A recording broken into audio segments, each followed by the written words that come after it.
The devil's advocates whisper in the hall, where justice wears a mask and truth begins to fall. Every thread they pull, every lie they weave, in the courtroom's dance, who's left to believe?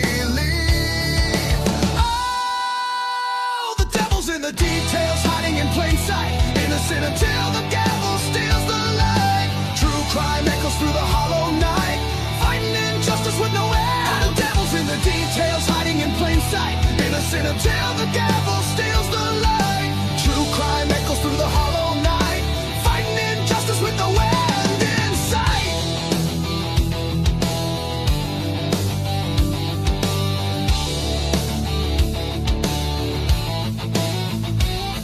A photograph fades where the truth once stood. Blurred lines between the bad and the good. The scales they tilt with every silver tongue, while the broken cry for a song unsung. Black robes sway like shadows on the wall. One wrong word and the mighty fall. Who's a sinner? Who's a saint? The jury's out, but the verdict's faint. Oh, the devil's in the details, hiding in plain sight, innocent until the gavel steals the light. True crime echoes through the hollow night, fighting injustice with no end. The devil's in the details, hiding in plain sight, innocent until the gavel steals the light. True crime echoes through the hollow night, fighting injustice with no end in sight.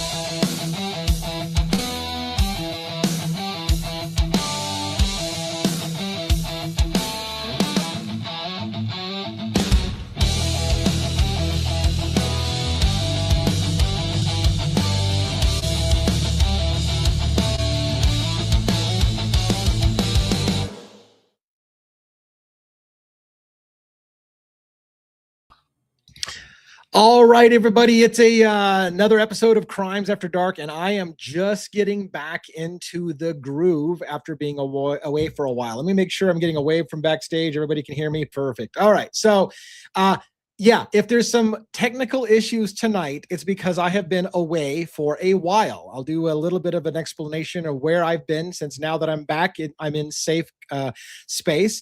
I took a boots on the ground trip to Letcher County, Kentucky, Whitesburg, Kentucky, in the Mickey Steins case, and did some speaking to locals, poking around, walked into the courthouse, walked into the sheriff's office, talked to people there, had experiences of which I will relate to the panel as well tonight, and we'll talk about that. In addition, I went to Delphi, Indiana on the anniversary of Abby and Libby German, Abby Williams and Libby German's murder in 2017. It was on their anniversary that we were there. And so I got footage as well from my drone footage, got some great footage. I'll show some of the drone footage tonight, some of the car drive footage, explain to you a few things and how it looks, how it feels in both of those places. I'm going to give you a full rundown of that. We're going to talk a little bit about the Guthrie case. Dago's got some stuff I think to share maybe with us as well. I know we talked backstage. I don't know if he wants to share it here with us at the panel, but hopefully we'll get into the Nancy Guthrie case. We'll talk even a little bit of Idaho 4. I've been doing some deep dives on the WSU lawsuit and kind of seeing what's in there that maybe I missed earlier. So I've got a long form video coming. And lastly, before I start bringing up my panel, I'm going to try to resume those fireside chats. So for the people who are in the chat and don't see all the comments that we don't address necessarily live, I do the fireside chat now, where I'll try to address all the comments that we missed or things that I have much more to say about that I didn't want to waste my panel's time talking about it now. So look for the fireside chat as I get myself back in the swing. All right, let's bring our panelists up in the order I've got them backstage. This is Robin. How you doing, Robin? Hello, welcome back, sir. Oh yeah, and thank you, Everything Me, for jumping into the chat. Good to see you again. Like, you have been gone for a very long time. We haven't seen you for a very long time. I'm pretty excited. Are you? I'm excited to be back. I'm excited to be back. It's like everyone is excited for you to be back. I don't know Yes. about that part, but I mean, I am excited Oh, about I do. That's what everybody's it. been saying. So they're like, where's DA? Where's DA? So yes, it is wonderful to have your smiling face back on with us. It was painful being away that long. It really was. And it's funny because several times I made attempts to dial into our show while on the road, and the internet was Yep, horrendous everywhere I was at. I And then the know. last night when I said I'm taking the night off, I tested the internet speed and it was fucking smoking. And I'm like, of course it's smoking now because I just said I was taking the night off. Uh, Sure, that's the way uh, shit always happens. Yeah. Inconceivable. Yeah, it was not cool. um Ange K is in the room as well. Thank you. Hi, We Aunt met up. Kay. We met up with Ange K in I on our know. trip, and that was so exciting. I was wanting to talk to her before I showed videos today because she's in some of those videos. I think I got her permission to show her on video. I could have gone two ways. I could have not shown her and not told you who, I could have shown her and not said who it was. Now the cat's out of the bag, so if I show her, everybody's gonna be like, "Oh, that's who." Anyway, so hopefully we're good. I did make a text to her and said, "Hey, is it okay to show some of the video footage that you might appear in?" Now the cat's out of the bag, so she's gonna have to scream and yell and tell me, "Don't show my video," if that's what I think she's willing though, because she was willing to come on Mm. stage at some point. All right, let's get Yeah, the other panelists up. Go ahead. Did you have something else to say, I was Rob? just gonna say I'm watching the chat to Okay, see if good. Because she if she says screams, she says it's okay. okay, I can show her. Perfect. All right, Diego, what's going on, man? Forget about it. Good to see Welcome you. back. Good to see you. I'm excited to do this again. I'm so out of sync, but you helped the denizens hold down the fort while I was out of town. So thank you very much for that. Everything sounds great sounds great from my point. By the way, we should probably address at some point. In fact, I was going to do a long form video on the mug gag, our mug shots, and explain what happened. I do want to talk about that, but let's get the rest of the panel up first before we talk about the mug night and what happened that night. And go ahead and bring in, 1-1. What's going on, buddy? Evening. Hello. Welcome back. Good evening. Good evening. Good evening. Good evening. You know, I failed to bring you on last. Tracking your phone. That's okay. Yeah, right. You got to do your monologue, but we need to get JJ in here first before you do your monologue. Okay. So, anything special going on in your world, and before bring JJ up? No, nothing crazy. All right. Well, that's fine. Nothing crazy is probably, well, I mean, NYPD right now sounds a little crazy. I've been watching some of the stuff going on with NYPD. That seems a little crazy, but your life's okay. All right, let's bring JJ up. Hey, what's up? What's up tonight? What's up, DA, Robin, 1-1, Dago, denizens, meatballs. How's everybody doing? We are almost all back. We don't have Logan from Bronx Tales on with us, but we do have Dago. But Logan's going to be out tonight. I think she's going to be back tomorrow. Hopefully, we'll have you guys as well tomorrow, and then we'll have a full show. But that's part of the cool thing about having a panel is if either one of any of us have to be gone for the night, the show kind of can go on, and that's a good thing. The show must go on. The show must go on. All right, let's give 1-1 an opportunity to do his monologue so he can put little man to bed and the family and say goodnight. And let's get into the Crimes After Dark. All right. Is it good to be alive in the den on a Monday night? Yeah. Juliana, Jackson, hope you're feeling better. My beautiful wife, love you guys. Don't turn this up. Some stories resist volume. They recoil from light. They settle deeper when you try to explain them too fast. This is one of those stories. Mickey Stein's. A name spoken once, then filed away. No outrage, no lingering echo. Just a quiet acceptance that the system did what it does and moved on. But when a case ends that cleanly, that quietly, doesn't feel finished, feels managed. A life becomes a sequence of forms. A timeline becomes a paragraph. And certainty arrives early, before anyone has time to notice what doesn't fit. Because some answers show up too fast, and some questions never get the chance to form. After the conclusion, there's a stillness, not closure. Stillness, The kind that makes you wonder what was never said in the room, what didn't make it into the report, what felt safer left untouched. Then the air shifts, because this story isn't held by absence alone. It's held by authority. Judge Kevin Mullins, a title heavy enough to bend a conversation, a presence that doesn't need explanation to change how people behave. When a judge exists inside the gravity of a case, the rules feel different. Voices lower, curiosity softens, certainty hardens. Not because truth has been found, but because silence feels easier than friction. And that's where this case lives, in the space between what was officially resolved and what was never allowed to linger. Tonight isn't about proving anything. It's about slowing down long enough to notice the weight of what's missing. The pauses, the restraint, the way momentum stops right when it shouldn't. Because justice doesn't always fail loudly.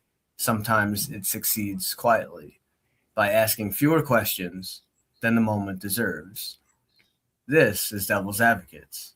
We're not here to fill the silence. We're here to sit inside it, to let it stretch and let it press back. And if the quiet starts to feel uncomfortable, good. That's usually where the truth starts to breathe. And with that, live from New York, it's Monday night. All righty. Hey. Well, here we are. We are in it to win it, guys. We're in it to win it. Good to be back. And thanks for the monologue, and thanks for everybody showing up. Thanks for supporting the show. I want to say a few things about my trip. I want to start out, if you don't mind, and I will try to leave space for all of us to talk about it, even though I know not all of you are following every case that I follow. But Letcher County, Kentucky is a scary fucking place. A scary place. I met with multiple people, and one thing became pretty clear to me. The local police, city police, have corrupt cops. The sheriff's department has corrupt cops. The Kentucky State Police have corrupt cops. So every form of law enforcement you could get involved in could be a corrupt cop. And so you don't want to even call for help or get pulled over in that county, because there's no law enforcement group that doesn't have somebody that's involved in some kind of really corrupt murder, cover-up, exploitation, sexual exploitation of it's ridiculous in that county. I am afraid for the people who live in that county who can't get out. There's a lot of people who can't afford to get out. It's where they've lived their whole lives. They don't want to leave, but they also don't want to die. They can't just up and leave. I'll say one more thing before I start asking for some input from you guys. One of the things that bothered me very, very much, by the way, one of the individuals in the story is Sabrina Atkins. She's got a lawsuit coming up in just a little under a month against Ben Fields, who was criminally convicted of sodomizing and raping her in the judge's chambers. That criminal conviction is done, and he was convicted, but now the civil trial is happening. And as I got talking to people, realized that I'm not entirely sure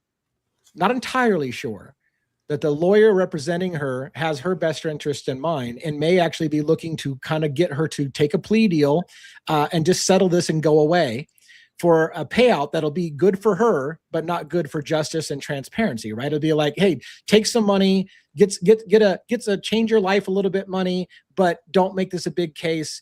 Don't turn this into a shit show. Just fucking take your, and here's the thing. I've been told that and I won't say where I heard it from. I've been told she was literally told, you will live to see the payment. You will not live to spend it. So she's already been basically told that she's probably going to win money in the lawsuit, but she won't live to spend it. So that county is a fucking mess. And I will tell you one last thing before I have you guys. I called the FBI today.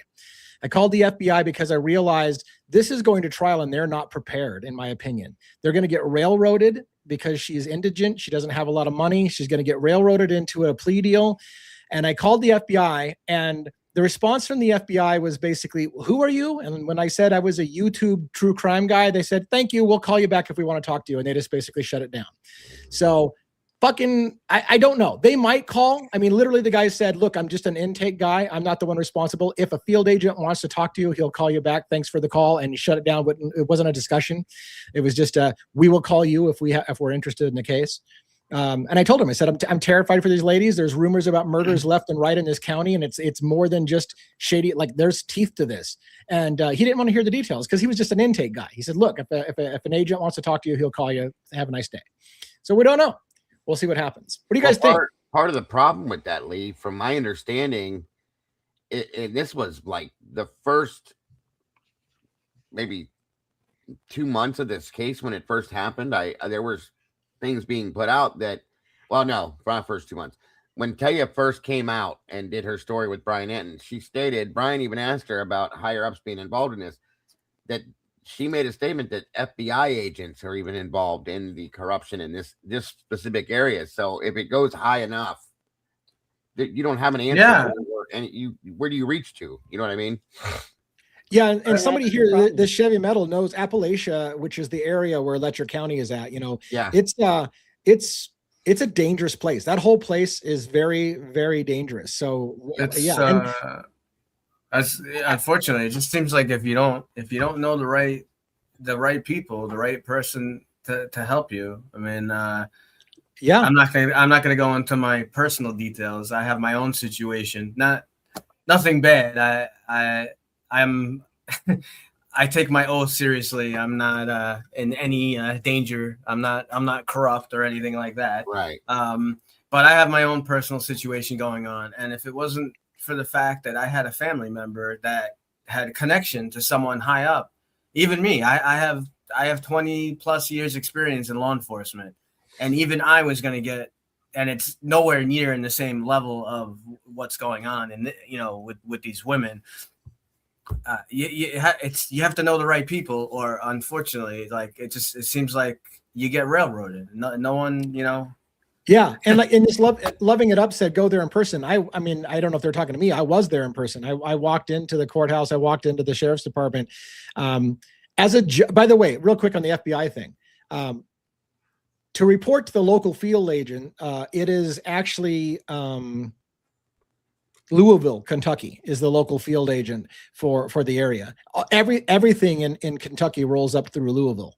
I called Louisville's office. However, the menu system directed me to the national FBI thing. So I actually didn't talk to anybody in Louisville. And it was funny because I was kind of like, you guys were saying, like, how far up does the corruption go? Is Louisville FBI involved in it? So I was kind of glad that I went to the national FBI number, but literally it was like, they're going to talk to somebody in Louisville and decide whether or not they're interested in talking to me, and they'll call me back. So if it does go up that high, then you're probably never going to get that call from Louisville, Kentucky.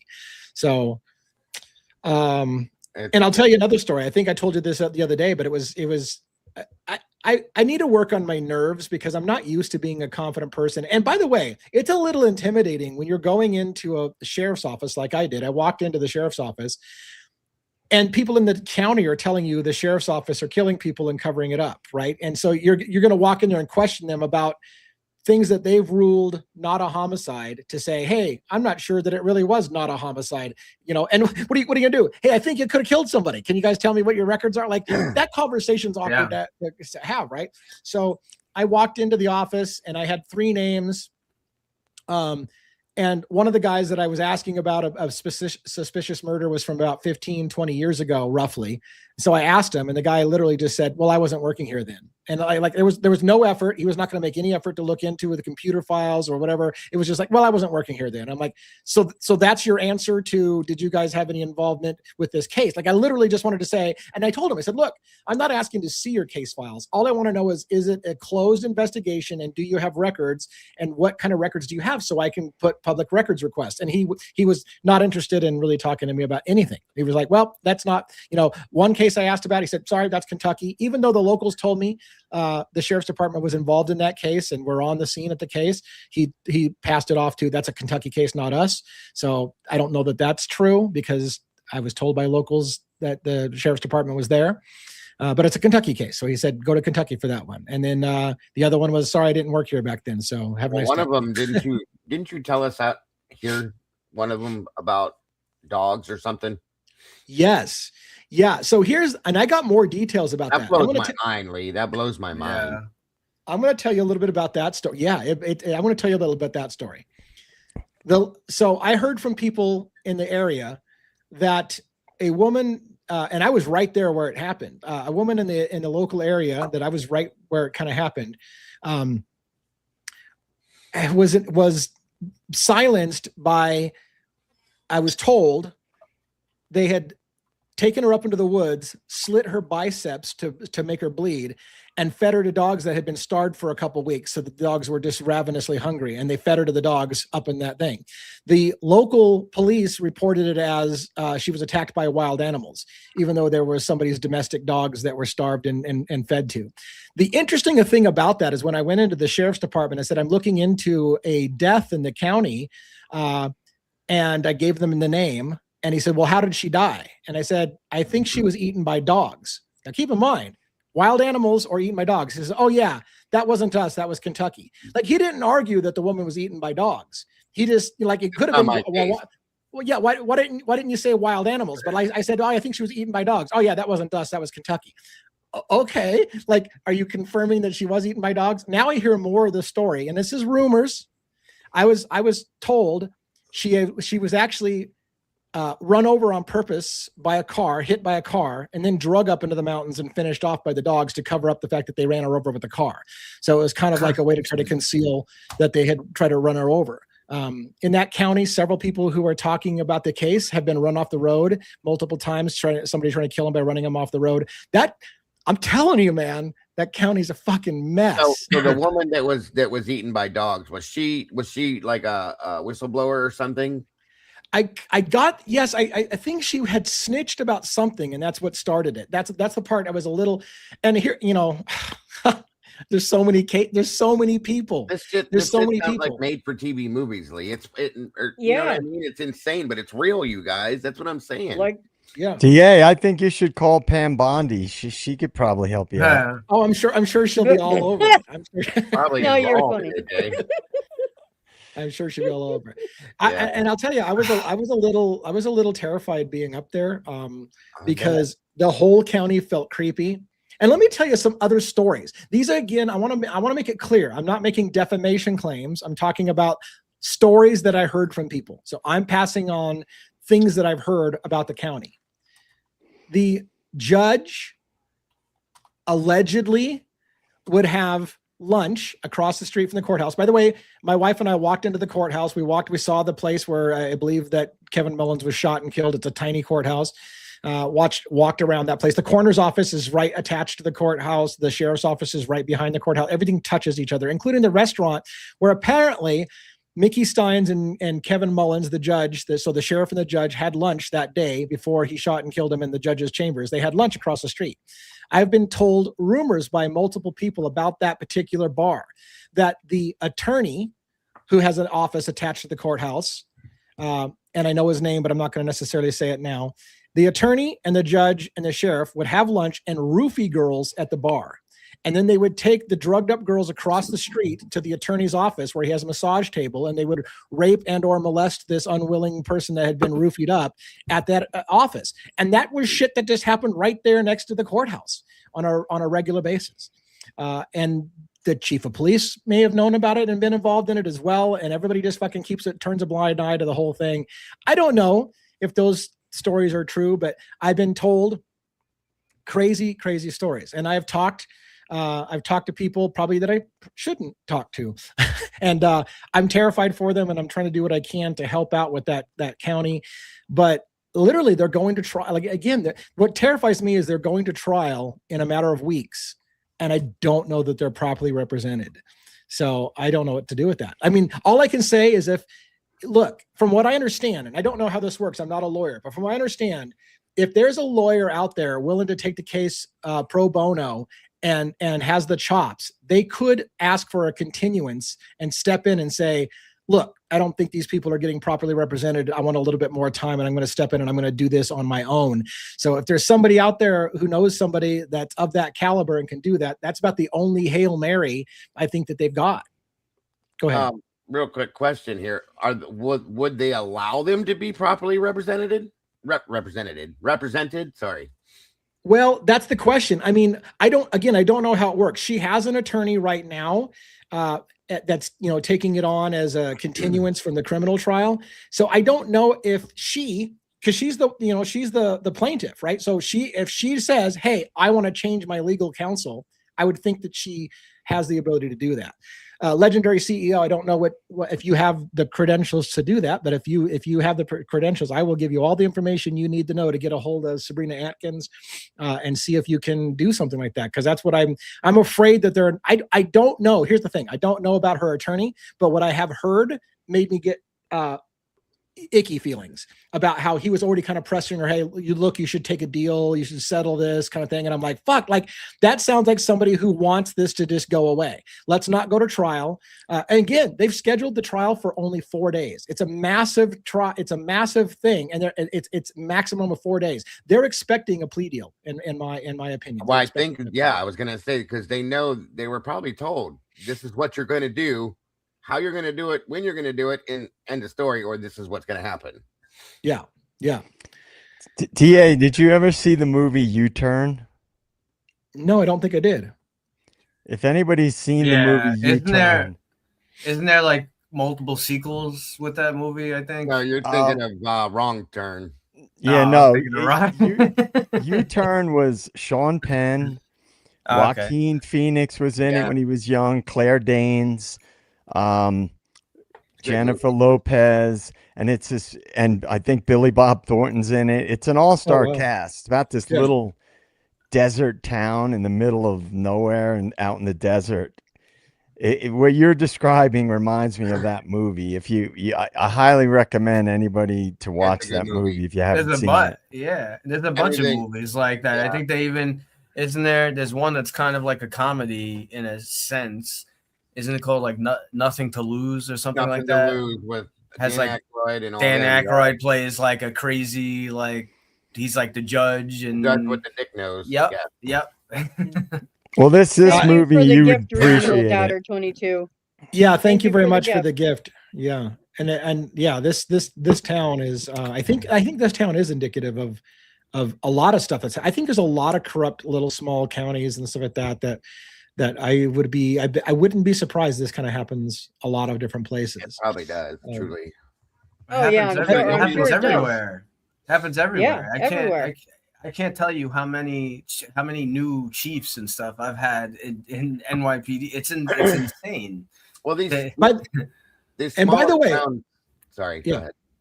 I'm sorry. Go ahead. Yeah, go ahead. All I was going to say was I think that happens so much within these smaller towns because nobody looks in on them. They run themselves and nobody looks in on them. Nobody says anything. So they do what they want to do, how they want to, and when they want to. But there you go. I think it's happening in the bigger town. I'm sure. You don't get a bigger. We have the largest police force in the entire country. Our force is even bigger than some countries' entire military. Yeah. And if you guys saw the level of corruption that, I've told Lee and Robin some of the stuff. It's like off the charts. And the problem is, it's like, so, we have an internal affairs bureau, IAB that we call, but who do they report to? They report to the Department of Justice. Report to the chief. They report to the chief. And if the chiefs, we have a chief of the department and then we have other chiefs that fall under him. But if the chief, the head chief of the department is complicit in some of this corruption and some of this stuff going on. And you're going to say, well, what about the police commissioner? Okay, but you have to remember the police commissioner is appointed and chosen by the mayor. So if there's all kinds of like shady contracts and all kinds of nonsense going on. They're all in each other's pocket. Right. So the mayor, so it all goes back to a morality issue. Right. Exactly. Oh, there's nothing to look here, nothing to see here. Right. And I will tell you this. I think in Letcher County, I think people have gone to the FBI and Homeland Security and other places. And here's what's interesting about that. I've been told the FBI has talked to somebody in the area, but they were only interested in certain parts of the case. And when they couldn't get that, they were completely out. They just dropped it as a, they're only interested in elected officials, that lead up to government officials and stuff like that. So they're really not concerned about all the murders and corruption. And by the way, I don't want to get huge into the details, but I see how the system seems to work. They get people who are poor and down and they're out when they're young to get into drugs. They groom young girls, they get them into drugs, then they get you to get a criminal history, and then they churn you through the system and they keep you in for life. And they keep basically trapping you in a system. And they churn over young kids, and it's a money-making sexualized venture. One of the victims told me, literally, she was told as she was being passed around to adult men when she was underage, you're sitting on a fucking gold mine. You can make a ton of money if you just do the right thing and let yourself be passed around to these guys that, it's just, that county is scary. I think that DHS could get involved because that's kind of their forte. I mean, in essence, based on, again, the interview that Taya, I think her name is, gave to Brian, it's a trafficking ring, and that's what DHS does. So, that's just it. The people, the people who take people's children in that county for the government are involved in are allegedly involved in the corruption. Like there's agencies that'll come in and take children from their families and then churn them through that system. Well, just think about it's a microcosm of the Epstein files. What happens? You have people that are in a little microcosm. You have people that are higher up the ladder, right? Yeah.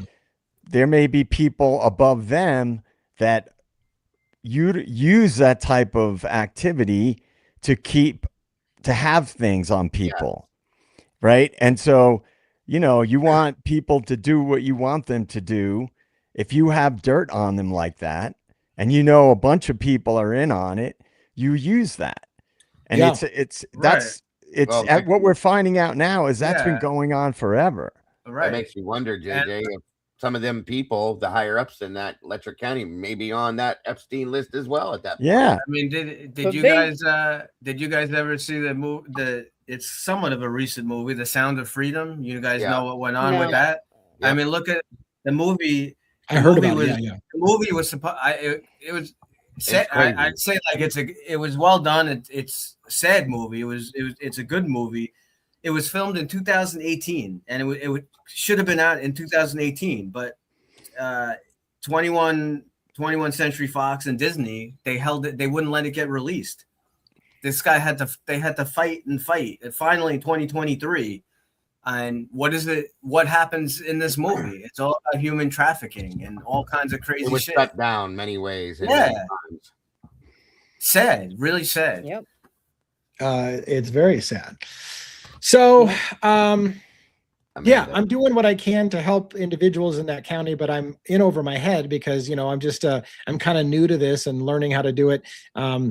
I ended up calling our attorney friends that we have on the show, that we've had on the show before, to get advice. And that was one of my attorney friends was the one that said, you should probably call the local FBI field office and ask them to look into it, which again, I'm not 100% sure they're completely ignoring it. Literally, the guy just said, look, I'm an intake guy. I've taken your information. If somebody wants to talk to you, they'll call you back. Thank you. Bye. And hung up before I could say a word. So it sounded like that's just his job. Like, I'm not going to get into the discussion with you. I've taken the basic information. I got your contact. If they want to contact you, they will. Whether or not I gave them enough for them to be interested, I don't know. But I'm willing to call the FBI. Maybe if enough of us call the FBI about it, because that's what it takes. It takes that kind of pressure. I'm telling you, people, 4%. 4% is what it takes when you take action. Look at the freaking Super Bowl. What happened with between Amazon and Flock? Now Amazon and Whole Foods. Whole Foods. I didn't know they have a palm reading machine at Whole Foods. Amazon has now gotten rid of that from Whole Foods. They are not doing that anymore through Amazon One. So that's what I'm telling. I'll call them. I'll call them every damn day if that's what it takes. I'll call them about Letcher County, Kentucky. When I get a fire under me, look out, man, because and this has me fired up. So look, I'm not, and if somebody wants to start a campaign, I'll help you. I'm not saying that I think this would be really fruitful, but like I had mentioned, Thomas Massey's got his hands full, but he's responsive. That's the one thing about him. He's responsive. He's a congressman in Kentucky, and he's high profile. If you can get in touch with his people, DA, or anybody here, I'll call him. it can't hurt to send them a really detailed letter. Sure. And you never know, because some people are more responsive than others. Right. And I'll tell you this, I have to be careful what I do. I'm literally getting text messages right now from the victims in Letcher County, and they are ready to explode shit tomorrow. They want to go live and do a YouTube live, and they're going to start naming some names. Sabrina Atkins, again, her lawsuit is coming up. I spoke to Sabrina today, and Sabrina wants to talk to me as well. But the girls are getting impatient, and they're like, we're just going to fucking start blabbing it all over the place because nobody's listening, kind of thing. And so, yeah, I think. Robin, I think you're willing to call the FBI and get on that a little bit. Maybe you can not tell them immediately you're a YouTuber. Maybe they shut me down because I said YouTube, and they're like, fuck that guy's a YouTuber. Like, they never even gave me a chance to give them something that was worth. But I did. I felt like I got his attention when I said, listen, this is the case of the sheriff who shot the judge in the judge's chambers. And he was like, oh. Like that at least caught his attention, because again, the judge is an elected official, right? So, and the sheriff's an elected official. So that at least rises to the level of, well, maybe the FBI might be interested when it's at the level of an elected official that's getting shot inside a courthouse. But again, it was more like, we'll call you if we want to talk to you. Thank you. Have a nice day. So, well, I mean, doing that, making calls and this and talking about this and getting this out, I think the more people that see this, the more people that can spread the word about this. Like, I think that's what we need to do, honestly. Absolutely. Yeah. And look, I'll tell you another thing. I'm an outsider. I don't know the area as well as these girls, so it's tough for me, because I had one of the girls tell me, hey, listen to you tell me if this passes your sniff test. So these girls are trying to come forward and get attention on the case, and the jailer who was responsible of jailing some of these girls who were under house arrest and in a prison system where Ben Fields was molesting women and whatever. The jailer has contacted one of the girls and said, can I meet you at a restaurant? I want to talk to you before this thing goes to trial. And I'm like, fucking don't go to that fucking, no. You don't go meet somebody. Like, you guys are in super danger. You should not be fucking going. Like, I'm imploring them. Like, yes, you know people more than I do, and I don't know the area, but I'm telling you, you probably don't want to go do one of those, hey, let's talk before you start talking to people kind of thing. We have a gift here from Chevy Metal.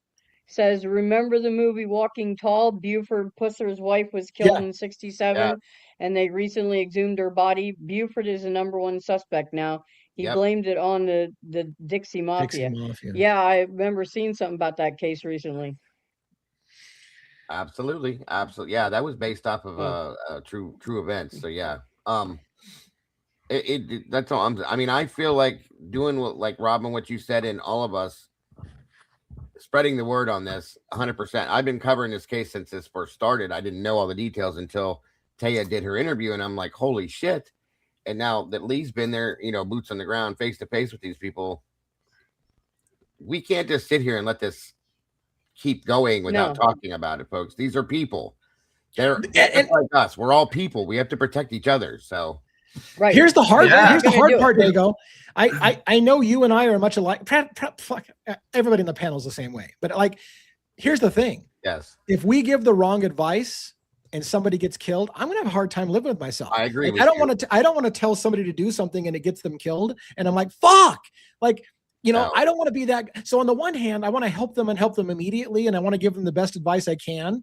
But if somebody gets killed because of some advice I gave them, I'm going to fucking have a hard time living with that. Like, I don't even know how to deal with that.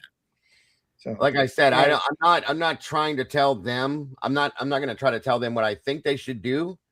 But I definitely want to put this word out, and I definitely want the world to know what the hell is going on here, because, like I said, the more people that hear that, maybe the right person's going to hear this and tell or tell the right person about this, and the right person will be the one that can say, get the wheels moving on something. Okay. That's all I'm saying. I mean, the first thing, I mean, they need a safe place to get to. I mean, if they, I know they want to come forward, but if they're going to start dropping names and stuff, they're putting themselves there's a huge problem with that. Of course. Yes. They need a safe, they need a safe place. And that's kind of their logic right now is I want to talk to everybody, and I want you guys talking about it all the time, because if we start ending up dying, at least people will be like, huh, isn't that a coincidence? We were just talking about them and now they're dead too. Like, and that doesn't fix them from being killed.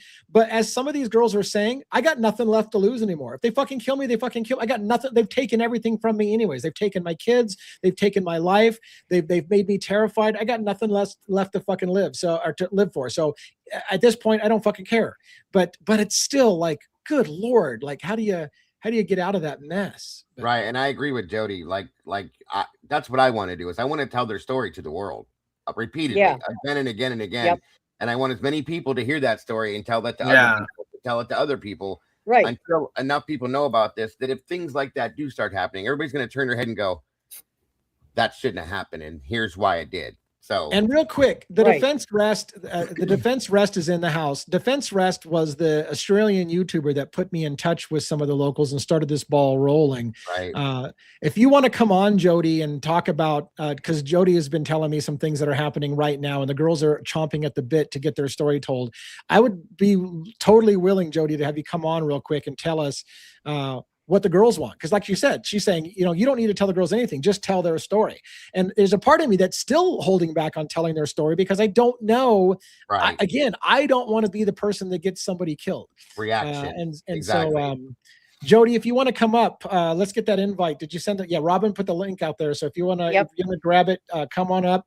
Even if it's just brief, maybe say a few words. Let us know how you feel, how the girls are feeling.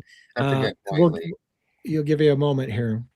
I mean, I would say, as soon as possible, we should try to draft some kind of letter or something to what JJ said. Yep. I mean, I don't know how much higher you can get than a senator. I mean, it's pretty high up there. Department of Justice, maybe. Yeah, I'm just saying that's someone, if the White House, if he starts clout.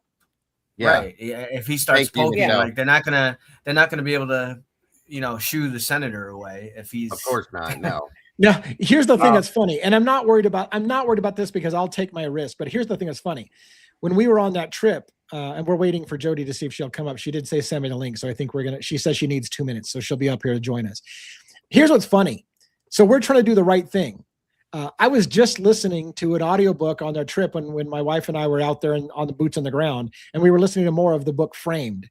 And some woman who saw something, people leaving a murder scene and saw them and reporting to the police, when they had no other leads, they just framed it on her because she was the closest person that was there and they know she was there. So no good deed goes unturned. She literally saw it and reported to do the right thing. And they went, well, fuck it. We don't have any other suspects. So we'll just make it her. She was there and and they went after her. And I'm like, you want to do the right thing, but what you don't want to do is become the lead suspect because you did the right thing. You're like, well, how do you know so much about this? Maybe we should look into you. Like, fuck off. No, that's a good point. I get what you're saying. Real quick, if I can, Michelle F.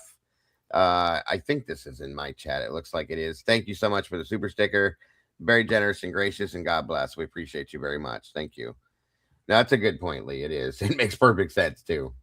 Yeah, I mean, and again, I guess I'm willing to take that risk that, to help out if I get labeled something, but by the same token, like it's happened before where you try to do the right thing and help somebody, and then you're like, well, why do you know so much about this? Maybe we should look into you, and you just want to be like, I'm going to wring somebody's neck if I become a suspect. Well, the difference, Lee, is that you're doing this publicly now.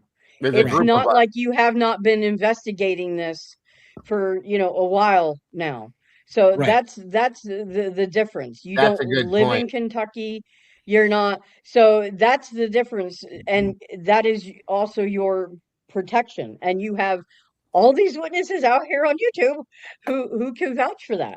So I really wouldn't worry about that. The main thing is, just getting their story out, getting it in the public eye to the point where it can't be ignored anymore. Yes. That's what we need to do.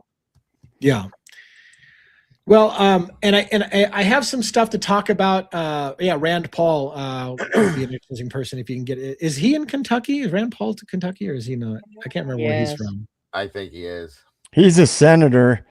Senator from Kentucky. Massey is a congressman, and the only reason I mentioned Massey a few times is he seems to be pretty responsive, if at all possible. So if a bunch of people wrote his office or called his office about this same issue, there's I would say a decent chance that you would get some response. Mm-hmm. I mean, what do we have to lose? Right, I mean, right. If we it's can make only some gonna phone cost calls, we making some should. phone calls and writing some letters. Can make some we should. phone And calls. time You is can of the even, essence because time is of the essence because that trial is coming up very quick for Sabrina Atkins, and to be fair, it's not necessarily the end of the world if she takes a crappy deal, because there's still a criminal investigation that I think needs to go further. But by the same token, if you, I don't even want to say I don't know her attorney. I don't know if her attorney is a good or a bad attorney. So I don't want to besmirch her current attorney. Maybe their attorney is amazing. I don't know. But I feel like it feels like they're not prepared to deal with something as big as it is. And it feels like it's going to get brushed under the table and they just want it to go away. And there's going to be a simple plea deal and they just want it to all disappear. And that county is going to stay in a mess for a long, long time. I think we also need to run some names past the victims if we're going to be talking to the victims, and run some names past them to see what names are okay to go through with. There could be some names involved in higher ups that they're not, hey, what about this person? And they're like, no, you know what I mean? So I think that's kind of important too, because that could end up being detrimental in that situation. And also, go ahead. If you regarding the safety of potential whistleblowers, if that is put out to somebody, I'm just using Massey as an example, but I think a bunch of people would agree with me, and his office becomes aware of it, that these whistleblowers want to come forward, but they don't feel safe. At the very least, if we can get his attention, he might have people that he can sort of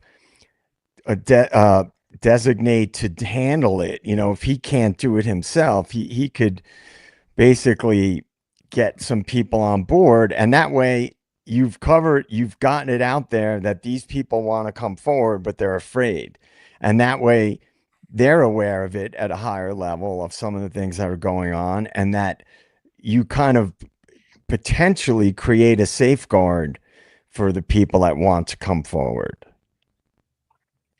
I'm looking for a comment. Somebody said, can you make sure DA sees this comment? Is this it?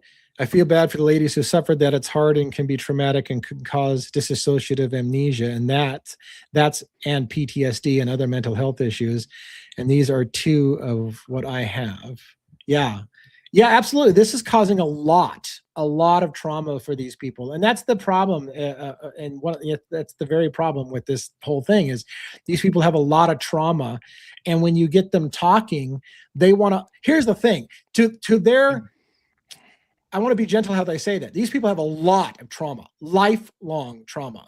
And so when they get somebody who's listening, they want to dump 30, 40 years of lifelong trauma on you at one time. And it's hard to kind of like, hey, look, I'm trying to connect the dot to the local thing happening right now. They're like, but you have to understand the whole history. And I'm trying to get up to speed on decades, maybe more, of corruption, right? And they want to just like, spit it all out and be like, but and this person and this person and this person and this person, and like, I get it, like, but getting it all down. And by the way, Jody from the Defense Rest has done an amazing job of organizing and getting stories. She's got a plethora of links, and I just haven't had the time, but I'm making the time now because time is of the essence. So I'm kind of shifting gears a little bit to put a lot more of my focus on this case immediately because of the time issue of Sabrina Atkins going to trial against Ben Fields in that civil case.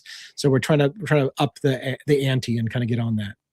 Yeah. All right. So I don't know what's happening with Jody. We've given her the link a bunch of times. I emailed her the link. Okay. So she said in the chat she can't come on with that link without a delay. Interesting. Yeah, I emailed it to her. Okay, I'll email it again, Jody. Hang on. And when we get done talking to Jody, which might take a while, obviously, because we have a special guest to talk about it, and it's a high important thing. I do want to share some footage from Delphi and talk about the Delphi situation.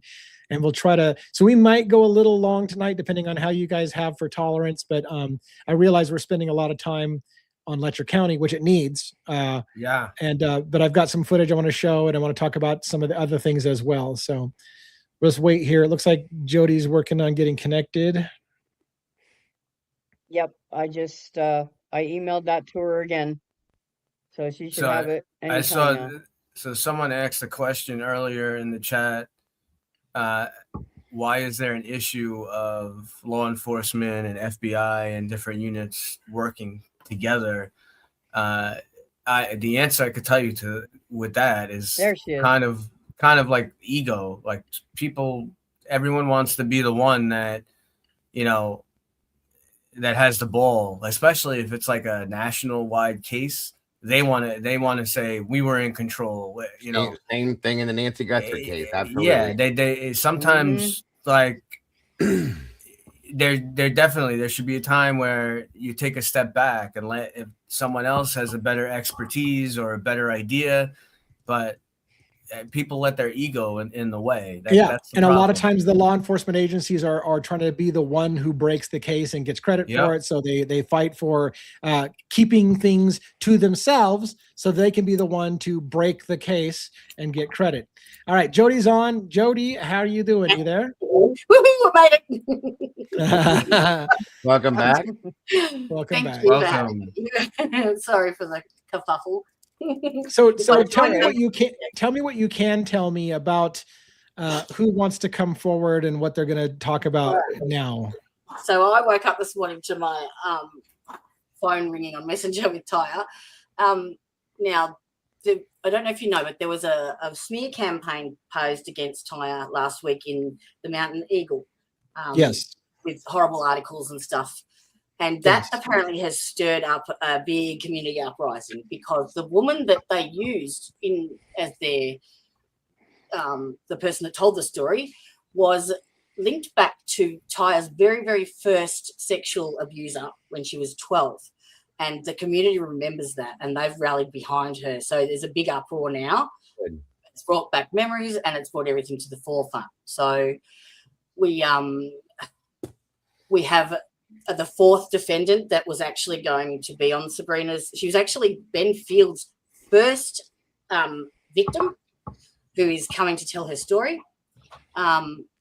She actually has a warrant out for her arrest at the moment, for a bench warrant for absolute bullshit rehab, like a voluntary rehab thing that she was doing. Anyway, what else? So they're trying to get her back inside. Yeah, and it's funny because I talked to her, and here's the thing: like I'm talking to her, and I'm like, I can't tell you to not turn yourself in or to hide from law enforcement. I can't do that, right? Because that's bordering on aiding and abetting, right? So I'm like, I'm talking to her, and I'm like, I can't tell you what not to do, but it seems like a really bad idea to go into that county. What if she would have turned herself into a different county in a different area and say, hey, Tyre spoke to her parole officer this morning, and she's on board as well. Apparently, she thinks that the danger is too great at the moment, and she's trying to. Sorry.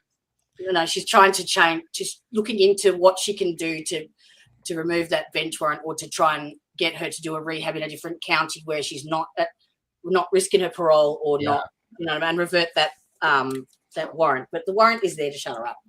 There's a shut her up. Without naming names right now, there's a gentleman I became aware of that's incarcerated right now, and he has information that he wants to come forward on, but he's terrified to come forward with it while he's incarcerated because they're going to kill him if he comes forward with it. So he wants to tell things. There's people are ready to talk, but they need to make sure that they're safe, and being incarcerated is not the place that you're safe. And look, here's the other thing about the smear campaign.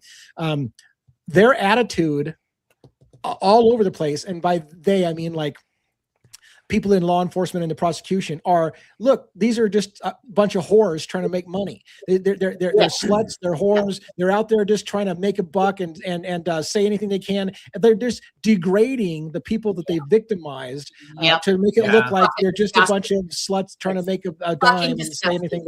Exactly. But it's backed by the people that are trying to discredit everyone in the lead up to Sabrina's trial. That's what's happening. Right. I have somebody in my community. She's been here a long time. She lives on the other side of the mountain from Whitesburg, and said that it is. And she said this before when I first started covering Letcher County. It's as bad, if not worse. Oh, and she just made a statement when I made the statement about different counties. She goes, they would probably just transfer her. Just back transfer her back. They absolutely would. And that's the scary part with this shit, because there's no. It's hard to get outside of the circle to get any help, you know. And see, Dago, I mean, we got to talk to Jody, but Dago, that's my problem. Like, if you or I say, oh, we think it sounds good, hey, go to a different county and turn yourself in, and then they just transfer her to the same county, we're like, fuck, we just got her killed, like, because we told her to go turn herself in. And they cannot trust anybody. And that's why there needs to be somebody. That's what I was mentioning earlier. Like, we have to find a way to be able to get somebody involved in this that is a safe haven for them to be able to go to, that they can trust, that nobody can reach above them. You know what I'm saying? They have a couple of people they've been reaching out to. They have a really, really good rapport with what's her name? Alison from News Nation, I think it is. Alison. Anybody you think would be helpful, Jody, will you please email their information to me? And we could start a pressure campaign. Because that's what it's going to take. It's going to take applying pressure. Yeah. They want to organise rallies for Sabrina's court case and all sorts of stuff. But I don't know. They need protection now before this other shit hits the fan. That's the problem. They do, 100%. I would think that the protection is at the foremost. That's. I understand they want to get the story out and, like, you know, they have nothing left to lose at this point, but they gotta be protected. I almost wonder if there'd be an attorney that maybe we could reach out to, a high profile attorney that might to be out of state. Yeah, that's what I mean. Out of state, somebody that could cover this out from out of state, that has that qualification, that would look into this pro bono, that would see what this truly is and step in and say, hey, you know, Bruce I want to help this situation. Let's get Bruce Rivers on board. Alan Jackson, you know, somebody. Yes. Oh, yes. Like that. Or I'd love to. Would, but I know he's occupied probably. I'd love it if John Ray was able to do it. I know. Because John Ray is. He's high profile. He's a pit bull. I mean, look what he doesn't give up. Look what he did with the Long Island serial killer case. I'll tell you this one. I called John Ray today about this case. Yeah. So I've got a phone call into him, but I mean, I don't expect him to take the case up. He's got enough pro bono work going on that he doesn't need another pro bono case. But anyone. That's the main thing, I think, you guys, at this point with this, is we have to get them protected first. Yes. And trustworthy protection, okay? Yeah. And that's why I sought you guys out. I don't have a big enough voice to get that attention, to get them protected. And they need representation, legal representation, big time. Well, and here's the thing that people don't entirely understand is some of these victims who want to come forward live in the county. They have animals, they have farms, they have family. Right. They can't just go into hiding or go. Like it's not that easy. It's not as simple as, well, they should just go someplace. Like they can't uproot their entire life. So it becomes a risk. Like, I'm just gonna have to live my life and hope that for the best. Well, that's what Brandy's been doing for 20 years, is providing safe houses for these women. But I don't think that she's she's too exposed now. And the punishment too. I'm sorry, Jay, I don't want to cut you off, but the punishment level with this is a joke too, because if I'm correct, somebody correct me if I'm wrong, please. Ben Fields, when he was convicted and did what he did, it was a joke. Like there was no, there was no true punishment behind this anyway. No, right. A cushy 6 months with a couch and a visitation from his wife on a regular basis, and full access to anything. Yeah, normal sentencing for that type of, So they're not coming down with a hammer on as far as consequences go. No, because the judges are all part of it. Right. Yeah. Bingo. They've got no one to trust. There. Law enforcement is corrupt. The CPS is corrupt. The whole courthouse is corrupt. There's only one person they trust in there, and that's I think it's Michael Watts or Matt Watts. He's the only one. That's it. Robin, do you got that name that you can write down? Savannah Medics, so we can look. Okay. Yep. I'm looking it up and right by now. the way, a common theme, surprisingly, a common theme that I hear from locals is Mickey Stein's, while not necessarily squeaky clean, seems to be a person that people trusted. He was one of the quote unquote good guys. Like he actually, it sounds like he made an attempt to go to the Kentucky State Police to report on some of this, and Kentucky State Police turned it down. And then he went to the Attorney General. So it looks like Mickey was trying to start, and in fact, some of the locals trusted Mickey to do something about it. And he would tell them, "My hands are tied on some of this stuff. I can't. I want to help you, but my hands are tied." So he was never involved in any of the sexual stuff. I do believe that he knew all about it for the entire time, and I think his interest was purely financial, but he was complacent. But he was also threatened. Like I said, he's not. I don't think he was squeaky clean, but he at least wasn't the same kind of predator as some of these other people were. Right. Yeah. Well, if you watched Mickey's reaction when he was sitting right after the crime happened, with Kevin happened, he's sitting there waiting. That was fear. Everybody that it was in front of him, he swore to God they were going to kill him. Every single one. And that was real. And the media blew that off as paranoia on his part. Look at this crazy paranoid guy. Right. He thinks people are trying to kill him. Like, why do you think that he thinks people are trying to kill him? Could it be that maybe they were going to kill him? He's psychoval. Hello. Right.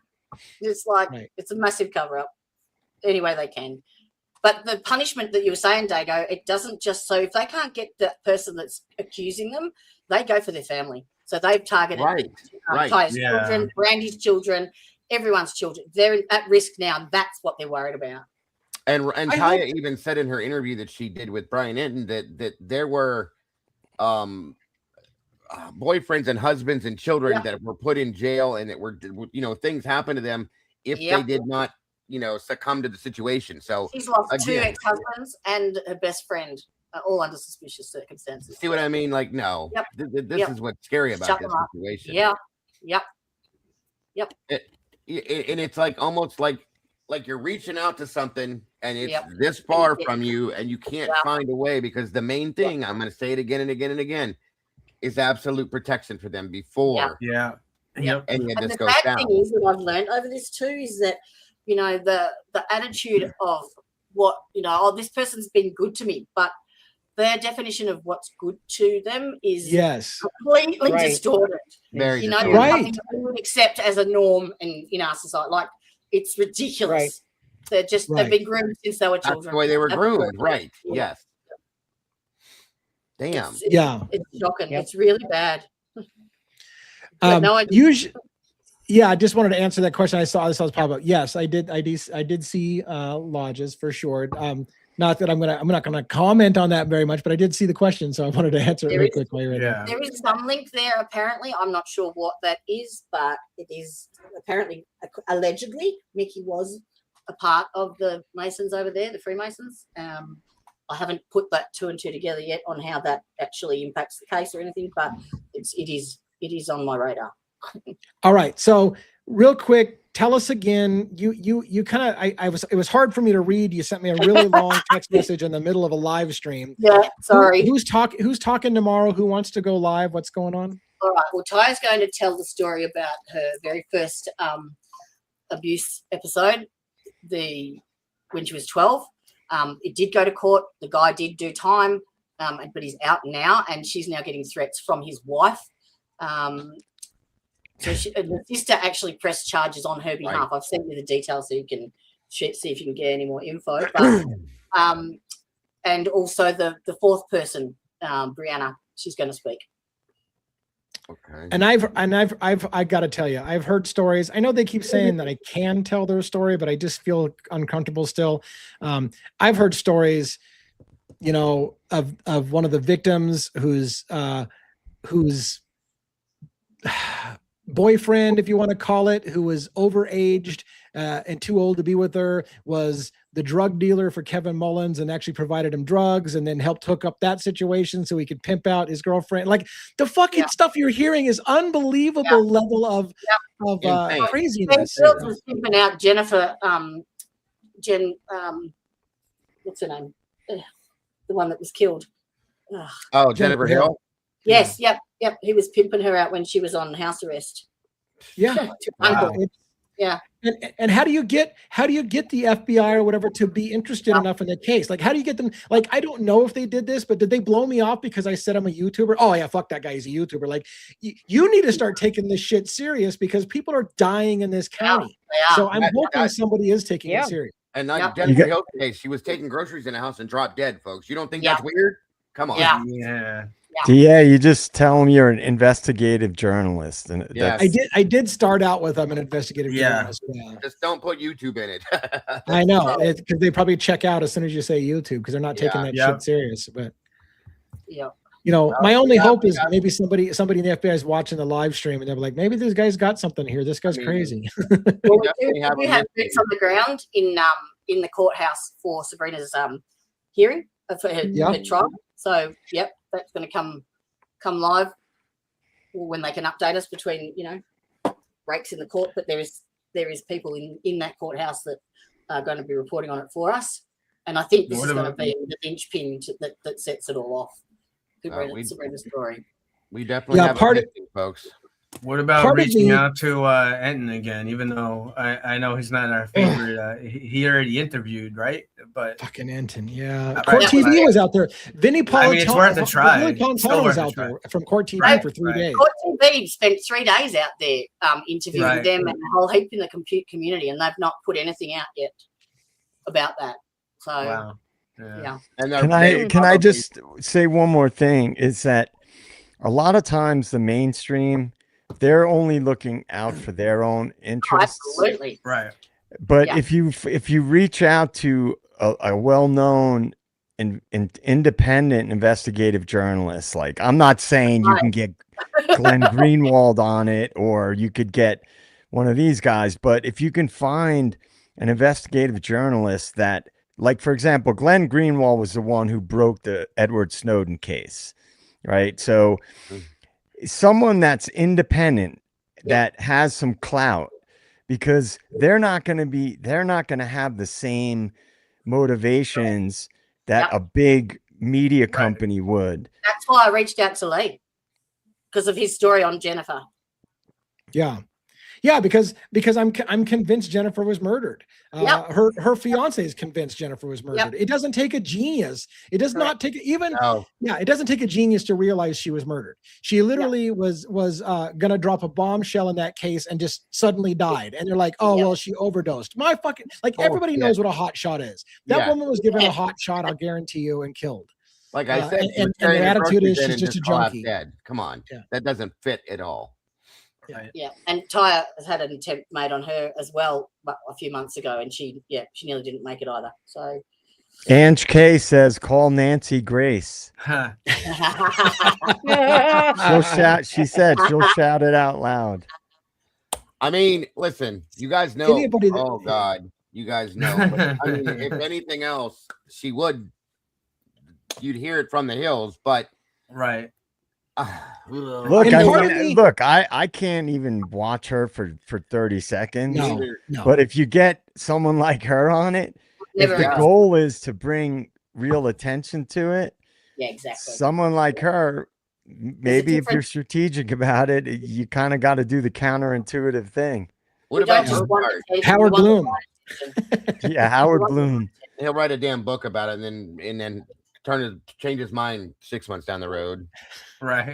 This is somebody brought up Andrea Burkhart. I could kind of see her maybe possibly. She's not. I've no, you know who we need to get on top of this is Candace. That You're right. Tyra's a that big right follower. there, And she'd blow this Massive. out of the damn water. She's a massive. Well, you don't follower. want to get Candace on your ass, man. That's all I gotta say. Just saying. If you piss her off, man, Yeah. she'll calmly, Yeah, she'll do it very calmly too. That's the scary thing. I think Right. she makes enough noise. Big follower of hers, yeah. Right. JJ, you missed we missed you yesterday for our last, Kurt Cobain show, but we kind of ended it with, we're hoping that Candace takes up Courtney's. I heard. I caught the last hour of the okay. stream while I was breaking down my gear and stuff. I was listening to the stream. All right, look, before we switch gears to talk a little bit about, yes, time is of the essence in Letcher County, and we're working it. I've got, I'm going to try tonight, among all the million things I got going on, I'm going to try tonight to get some public records requests out tomorrow morning for a suspicious death in that county and see what I can shake loose. Of course, they tend to do things like, sorry, we had a flood in the records room, so we don't have those records anymore. The records room, shit like that. up. Yeah, right. But before we switch gears to talk a little Delphi for tonight, do you want to tell us, Jody, what time and channel to watch what's going on tomorrow? Yep, sure. So it'll be simulcast on both mine and Ty's YouTube channels. So I'm the Defense Fest, and she is Appalachian Dreamers. And it'll be 9 a.m. Eastern Standard Time. I haven't even set up the stream yet, so the thumbnail's not up, nothing. I just jumped off the phone, texted you, and got on here. So if you guys haven't done so already, please right now like and subscribe and follow notifications, all that stuff like that for Jody's The Defense Rests channel, so that when she goes live, you'll get notified of that live show and watch that story. We have also had interviews. Jody and I and Taya and Brandy have had a discussion. You could get up to speed if you want tonight on that interview as a preface. The problem is, the hardest part with these girls is they have decades of stories to tell. They've been abused for so long. Getting them to narrow it down so that people can get the whole to understand it. Sometimes they kind of scattershot everything at you, and you get overwhelmed with names. So that's the hardest part.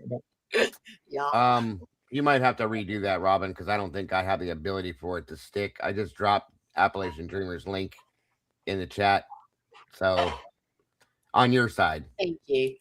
Sorry. That's okay. I don't know if and I dropped Amanda put it. Okay. Thanks, Amanda. And I will get everybody over to subscribe on my side of things to that one too. I think everybody already subscribed to Jody's channel. You're welcome to join us. I put Jody's channel link in the chat. Thank you. Okay. What time is this going to be tomorrow, Jody? It'll be 9 a.m. Eastern Standard. Okay. Sounds like a plan. Yeah. I will try to be there as well so that I can watch that. So yes. If you want me to send you the link once I've got the stream up, I'm happy to do that too. If you want yes, please do. Great. Yeah, please Absolutely. do. Yeah. Absolutely. Beautiful. All right, Jody. Tell the girls to be safe. I will. Again, I appreciate. I got an opportunity to talk to Sabrina Atkins. I wasn't even sure if I'm supposed to, because she's in the middle of litigation right now. But I'm like, well, she reached out to talk to me, so I'll talk to her. But I hope that we can get somebody. What I hope is that we get enough talking about it that somebody with clout can step in quickly and go, oh, that shit's got to stop right now. Yeah. Like that's what I'm hoping. Like we're nobody, but if we talk squeak loud enough, maybe somebody will go, what the fuck's going on in Letcher County that I didn't miss? Right. Massive thing for them to be able to trust someone, for her to reach out to you. that is amazing. So yeah, I and it was because of you, Jody. You put me in touch with people, and those people trusted me, and those people talked to people. So you've been amazing. Thank you so much for what you've done, because it's because you trusted me that they trusted me, and it's been snowball from there. So it's a worthy cause. All right, we will talk to you again soon. See you tomorrow on your live show. We're gonna finish up a little bit on Delphi. Bye, thanks. All right, take it easy. Thank you, Jody. Thanks, Jody. Thank you. Bye-bye. Bye, Jody. All right, let's see. She's a rock star. Yeah, for sure. And let me tell you, she's got she's got some organization to her shit. She's given me more stuff than I can process. Like I need to get my whole team on what she's given us, because she's got, I've got document overload, right? And I got people asking me, well, how come you haven't read all the documents in Idaho 4? And I'm like, I got 5 cases and people are dying actively in this case right now. So I'm trying to. This is like top priority. Yeah. Yeah. Right. So it's unfortunate in that regards, because I know everybody wants to talk Idaho 4, but this case is literally getting people killed. And it's a big deal. So let's talk a little about Delphi and our trip to Delphi, Indiana. I got some footage I want to show. I want to talk to you about what we did and what we saw, and get your input and feedback on it. So let me see if I can pull this up. All right. Now this may be hard to see. I'm not sure if you can see this super well. There's a yellow circle. That's basically the body location of Abby and Libby, the young girls that were last seen on the Monon High Bridge. And there's some red X's on this map that I'm going to point out. So the Monon High Bridge is this, there's a red X right where that river is, and that's where the Monon High Bridge is. And I was there filming on that red X. I was also, there's a red X that's on the far west of this picture, or far left side. That's down right at the Deer Creek ground level. I got some great footage there as well, kind of what the whole area looks like in woods and stuff like that. The red X that's above, or directly above the yellow circle where the bodies are found, that's a cemetery. We pulled, apparently when I was talking to, people that know more about the case than I did, said a lot of the cops and stuff that showed up at that cemetery and walked down to the body dumping location, which the other red X up in the corner that's a little kind of hard to see is Ron Logan's property and house, I believe. And basically the cops and a lot of people staged at the cemetery and walked down to the dump site down there.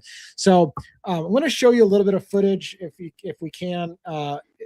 Some of it might be not super interesting, but we'll see. We'll see how it plays. Where's the bridge on this, DA? Where was the bridge on that? So it's kind of hard to see, but there's an X kind of in the middle of the map that's right there on the river. That's the bridge crossing the river. I gotcha. Yeah. Now I'll tell you, it's really, I wish I could show you. I think I can show you. Let me show you this first. Here's some footage. Okay. This is a car drive. This bridge right in front of you is the Freedom Bridge. So there's a highway that runs underneath the Freedom Bridge. And if you take a right and another right, I'm going to show you on this video, you're going to pass under the Monon High Bridge Trail, which goes across that bridge right there, which is the Freedom Bridge. So let's follow this car. I'm going to show you some footage, kind of get you a layout of this area real quick. So this is us pulling in to the trailhead where Richard Allen allegedly was seen, or the bridge guy was seen, whether or not that was Richard Allen or not. We're going to show you some locations that you've heard about a lot, right? So again, we took a right, and we're going to take another right, and we're going to pass under the Monon High Bridge Trail overpass here. So that red up above is kind of like it's a walking footpath. That walks across the bridge, the Freedom Bridge. Again, the girls, eyewitnesses saw somebody there that morning, right here, this location that we're going to pull into. Now, actually, this video we're not going to pull into it. Right about there, right about here where this sign is. This particular video, we're going to go to the cemetery, so we're going to pass that. But there's a hard right, and you go up to that High Bridge Trail and walk. That's where you park. There's a parking lot, and we walked across and got footage. So I'm going to show you the footage of what it looks like up there, real quick. So this is actually from the Monon High Bridge. This is me with my drone. I'll show you some more footage and kind of tie all this together. But I was practicing with my drone, and as you saw, there's a metal walkway now. A lot of the bridge has been replaced with a metal walkway, and there's a little memorial there to the girls. There were some flowers out there, and a gate where you can't get out onto the old railroad that's all kind of dilapidated and very dangerous to walk on. So now they really want to discourage people from walking on it. But these girls, Abby and Libby, have walked across this bridge heading in that direction off screen where we're going. I'm taking this drone and flying down the side of this bridge for you to show you there. I thought it was much higher. It's not as high as I thought from looking at some of the pictures I've seen in documentaries. It's not terribly high, but this is my drone going underneath the bridge. And yeah, my piloting skills there was a lot of tree branches you've seen. In fact, I did hit a tree branch at one point and dropped my drone. I was lucky, but if I had dropped it here, I would be fucked because there's no way to get to the thing without going out on that bridge, which they don't want you out on. So I was really navigating between a lot of sticks and twigs. And if I hit one of those twigs, I was done. Here's myself. There I am piloting. There's Ange K from our channel with us and my wife, Rhonda. Flying over the bridge this way. So that looks back, the walking trail that we came down, we came from that direction to come to the bridge. And there's a little memorial there at that side and also over here. I'm going to fly into this bridge here and get a look at more parts of this bridge just to show you some stuff. And then I'll get you some more footage down low. I want to show you some of the twigs and sticks. One of the locals said, when you're walking the trail to this bridge, take a look at the twigs and the branches. It is creepy how things are rearranged. I was like, how does the wind do that? People are saying, look, they're runes. People have taken trees and they've made runes and piled sticks. And that's what it looks like. It doesn't look natural. There's areas where it looks like people have rearranged stuff that I'm like, that's not wind thing. Like somebody arranged those trees to create runes on the path. And let me tell you, oh my gosh, I hope I can find it. While this is playing, before you come out on this path, there is a creepy as fuck sign. I kid you not. And I hope I have a picture that I can show it to you. There's my wife. Hey, honey.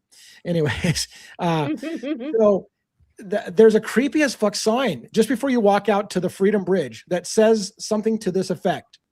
Do not go on this path alone. Do not come on this path after dark. There are markers every 10th of the mile. Call 911 with the last mile marker you saw if you encounter any problems. It's not about animals they're warning you about. It seems like they're warning you about fucking people. They're like, don't come out here at night. Make sure you call 911 and you know what mile marker, a tenth of a mile. Every 10th of the mile, they've got marked out and tell you, call 911 with where you were last when you saw something. And you just pointed out, I think, the reason why, Lee. If you're saying that you're seeing these trees and sticks and everything laid out down around this path, there's your reason right there, you guys. There's shit that goes on out here that nobody talks about. They're just warning you, don't do it by yourself. Yeah. Yeah, it was super. And here's some more footage of me flying the drone. I'm still right next to the Monon High Bridge. I'm going to fly it a little bit, kind of get myself oriented. By the way, it was windy, so I had to also kind of navigate my drone and fight against the wind, which tears up the battery because it's always fighting against the wind to try to stay stabilized. Yeah, it does. Amanda said it has Blair Witch vibes. It definitely has Blair Witch vibes. Yeah. And I don't know how you stood up there like that because I'm getting sick just looking at the picture of you being that high. No way. I'm sorry about that. No, it's not your fault. It's just I don't do heights very well, and that's high. Yeah. It's not as high as I thought it was going to be, though. And by the way, right about here, right off to the right, there's so you see the river bends there. There's an area there with some trees and not some trees, like benches and tables and stuff like that. And I was trying to get my orientation of where the girls were taken. So from what I understand is they crossed the bridge, the whole down the hill girls was off to the right. Mm-hmm. However, where they end up is kind of straight ahead of us on the left side of the bank. So they crossed over. So they came across the bridge on the right side of this river and then crossed over somewhere in a shallow area to the left side bank over there on Ron Logan's property. And again, I can show you the footage where we drive to the cemetery that's right there, kind of parks right where where you can walk down to where the bodies were dumped. So they were dumped somewhere right about over there in that general area in that direction. This is great footage, by the way, Lee. Seriously. Yeah. Thank you. Yeah. Awesome. This drone's got some really high-end capabilities, and I'm just learning how to navigate it. But the video is so clear too. It looks great. Rhonda thinks I'm turned around, but I think I've got it right. So again, the girls walked to the right, but then they circled back and went that way. I'm certain of that because I've done a lot of looking. And in fact, again, we were confused for a long time about it, but when you drive to the cemetery, I know where the cemetery is in relation to this. And so I'm pretty positive I've got that. I'll show you the map again in a minute when we cover some footage. Sorry for the shaky footage on this. It's probably making everybody dizzy. All right, let's pull up some little bit more footage here. So this is this is at water level. And we're going to fly towards the Monon High Bridge. And if you really are careful, you're going to see the bridge off in the distance ahead of us. So I'm flying towards the bridge. And again, the girls would have been on the other side of the bridge from here. Yes, they turned right, Rhonda, but then they crossed under the bridge again. So that's the confusion. They did turn right, but they didn't end up over in the right. So on this video, I don't know if you can see the video footage. We're at water level. We're right at water level. The bridge is right ahead of us out there in the distance. It's up a little high in the trees. I don't know if you guys can see it, but I might get a little closer with this footage. Hold on. Or maybe not. Maybe I fly back to my location. Damn it. Anyways, the bridge was up ahead there. But as you can see, this is the general look of the wooded area, and there's sticks and trees and shit, and it's easy to walk down. I mean, I walked right down to the water ground. You could walk on the ice and stuff like that because it's kind of frozen over. I don't know if it was frozen at the time that the girls were there, but I'm going to fly that direction a little bit. At first, I was trying to figure out where they were dumped, and I thought it was over in this general area. And the reason why I thought it, by the way, is there's a trail that walks down to where I'm at right now, and it's got a memorial to the girls right there at the trail. So so I thought that's where the girls might have been found, but it's not. This is why I spent a lot of time filming here, but it was good on the ground at the ground level. All right, let's take a peek at a little bit more footage. This is me flying more of the lake bed or the creek. This is Deer Creek level. All of this wooded area is the general idea of what it looks like where the bodies were dumped. It was just in this kind of brush kind of stuff. Yeah.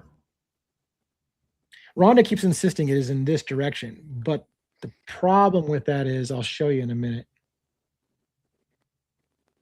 Because I thought it was in this general direction as well. Do other people say it's in this direction? Because this is where I thought it originally was, but I'll tell you why I thought it wasn't. In fact, let me pull that up real quick. Let me tell you why I thought it wasn't. Again, so this is kind of hard to see on the screen, but the yellow circles where the bodies were found. The bridge is to the left of that. So if you follow the river to the first X, that's where that bridge is at, where we're shooting at.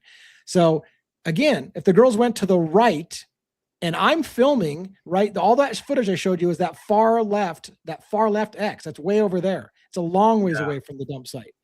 So right. I'm pretty sure the girls went to the right, but then they went underneath the bridge and back over across the lake over on Ron Logan's property. So anyways, what else can I show you? A little bit more footage of the bridge, and then I'll show you the cemetery drive.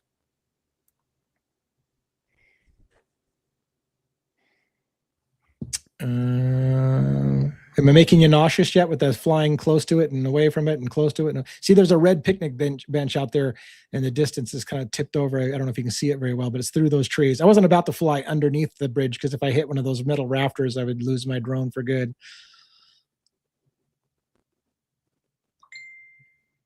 All the tree branches make it a little hard. Yeah, I mean, any one of those little tree branches, if I hit, I lose my drone. Yeah. Because I can't go over the edge there to go get it. So anyways, this is the metal. I don't think this bridge was metal when the girls came. I think this was all wooden. I think it was all wooden at the time that they came out. It was. Yeah. Yeah, it was all wooden. But now it's been kind of reinforced with this metal. And yeah, I'm going to make you nauseous flying through there. Anyways, what else do I need to show you? I don't want to make you sick flying through that.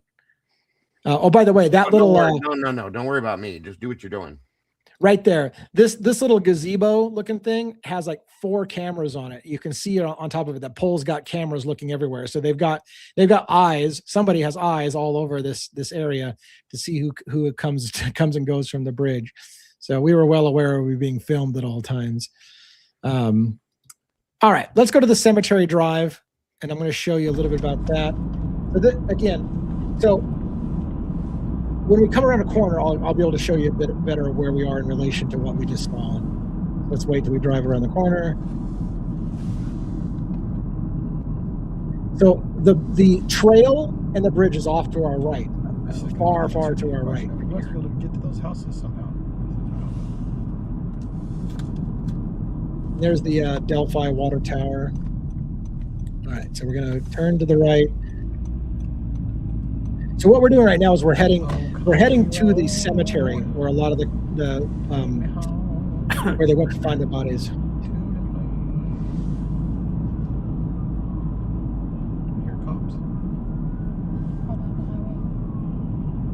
All right, so coming up.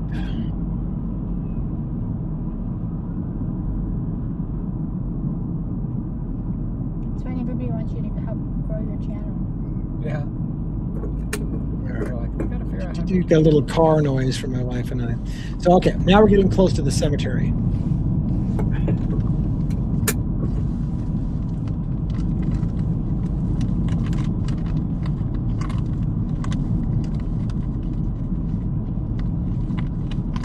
And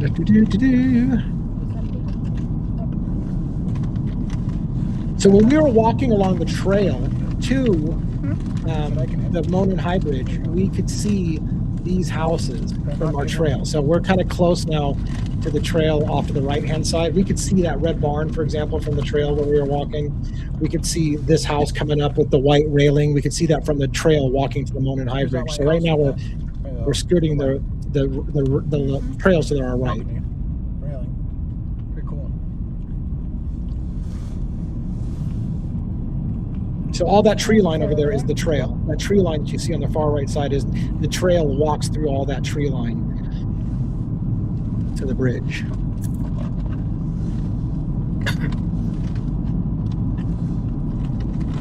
And we're about to pull into the cemetery.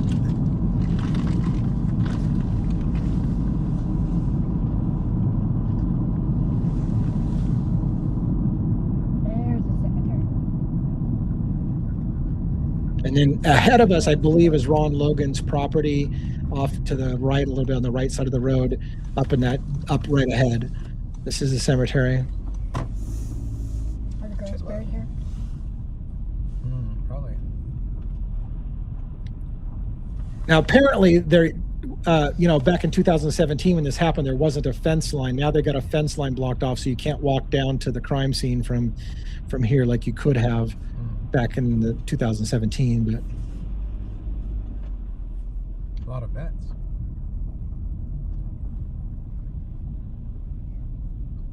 So from what I understand, and I didn't watch a lot of these videos, a lot of people staged at this general area with the cemetery and walked down and found the bodies there, right? So Dago's nodding, yeah, right? Yes, so. Absolutely. There's a big fence.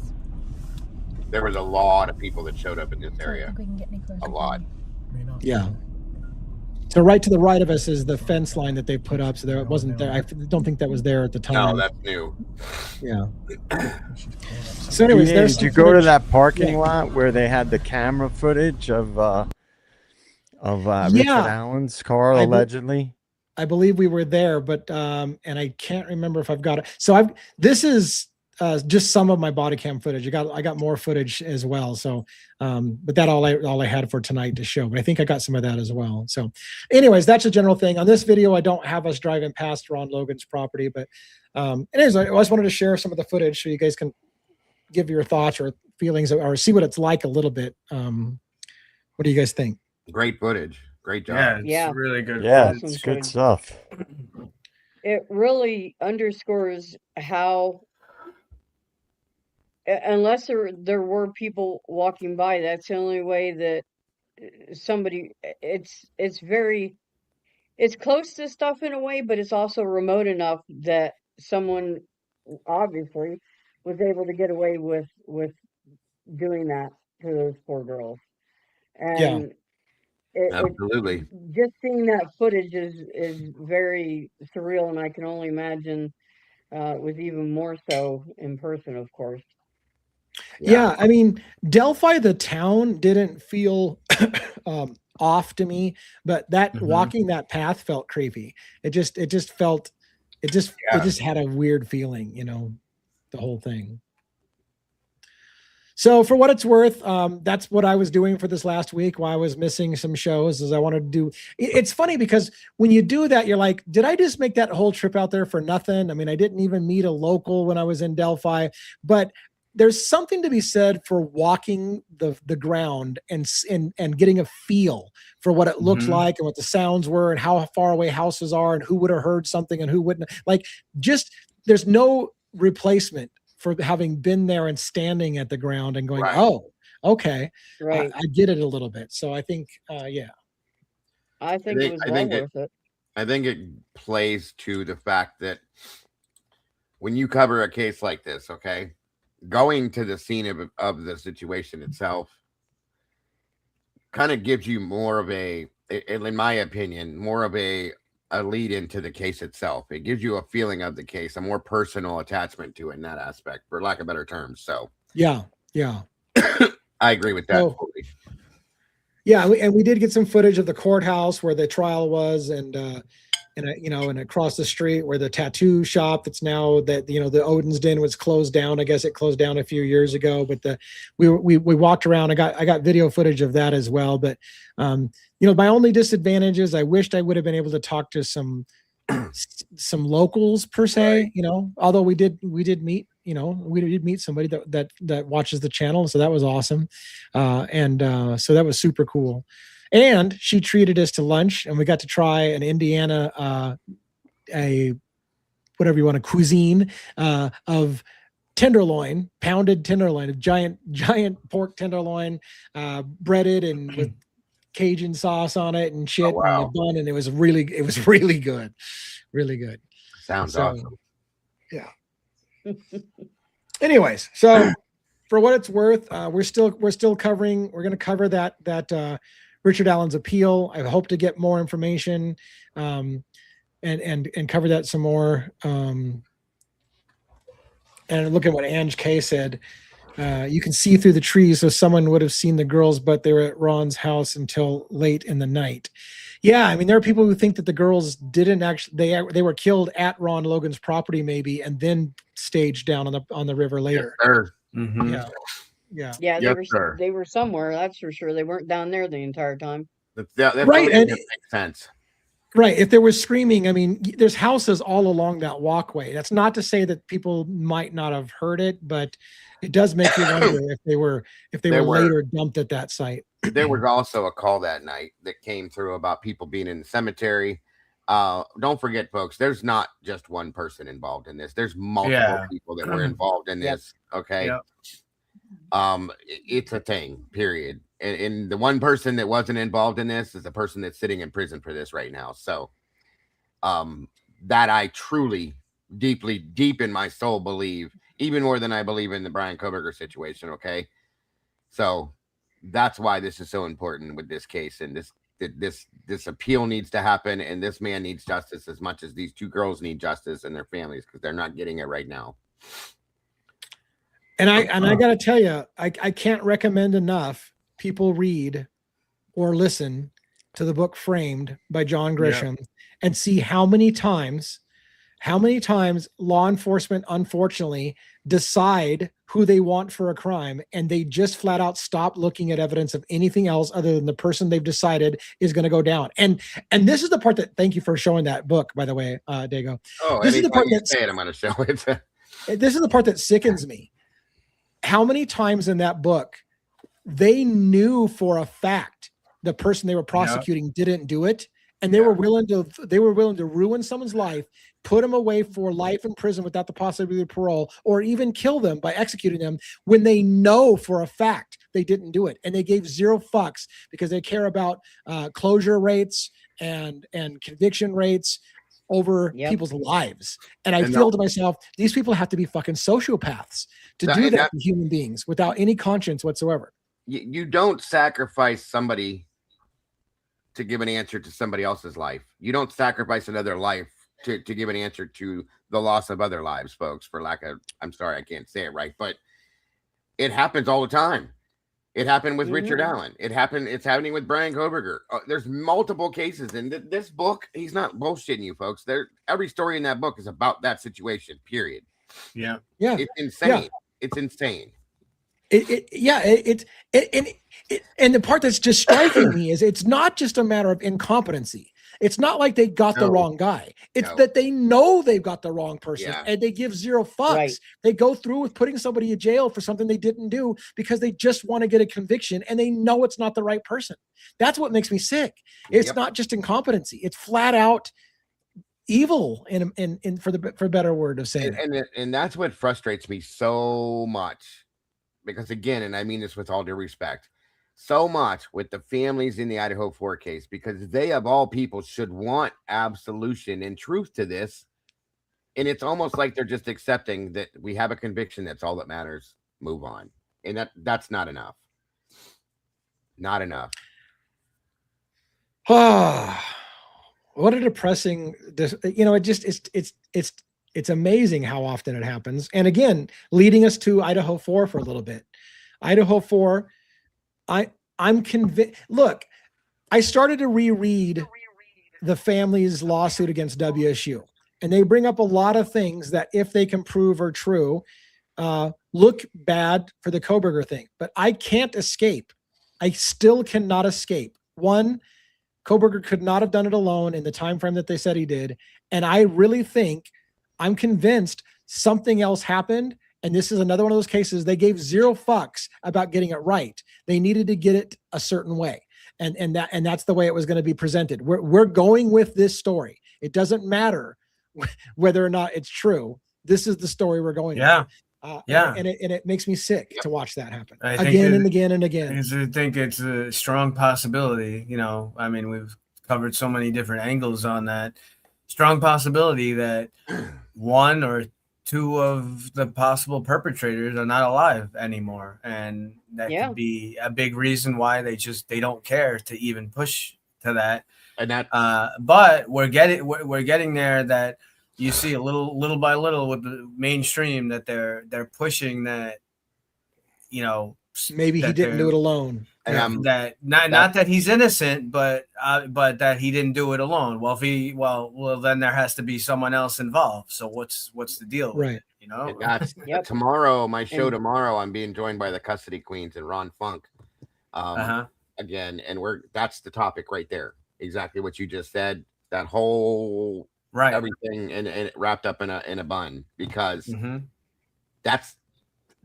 I'm telling you, something's coming, folks. Something big is this is gonna blow up. I feel it in my soul. And I feel like we all agree on that. If Koberger was involved but didn't do it alone, people need to go to jail or be punished for the lies and the cover up, to allow people who were guilty to walk away with it because they wanted the simple answer. That's my conviction. It's not good enough that you got one of them. You lying to people about the other people that were involved, if it was, and I'm not even saying I believe the Koberger is 100% the guy, but if he was involved in one shape or form and they let other people walk, someone needs to pay for that if possible, because that's bullshit that other people got to walk. Not to mention the prosecution themselves, the things that they've covered up to make that happen, the things that they did to allow for these things to happen this way. That, I'm sorry, but no, that needs to be exposed. Those people need to be sitting in jail, in my opinion, too. I'm just saying. The whole lack of consequence in all of these cases. I mean, we're covering 5 different cases, peripherally, kind of the Guthrie case. I mean, all these cases, the lack of accountability and consequence to deter this kind of bad behavior and downright illegal activity in some cases, and of all these people who are supposed to be upholding the law and executing these prosecutions and stuff in the proper way. And it's not happening. And that's why it keeps happening. It's because of lack of accountability. Yeah. And another thing along that lines, in the documents I was reading, again, from the families of the victims of Idaho 4 and their lawsuit against WSU. They were pointing out, and it's just a little small thing I want to cover. They were pointing out WSU looked the other way on systemic problems within law enforcement, where law enforcement officers were grooming and having sex with college students, and they would look the other way on it and ignore it. And then when it finally came out, 3 people, including the police chief and an assistant chief and somebody else, just resigned, careers intact, resigned rather than face prosecution.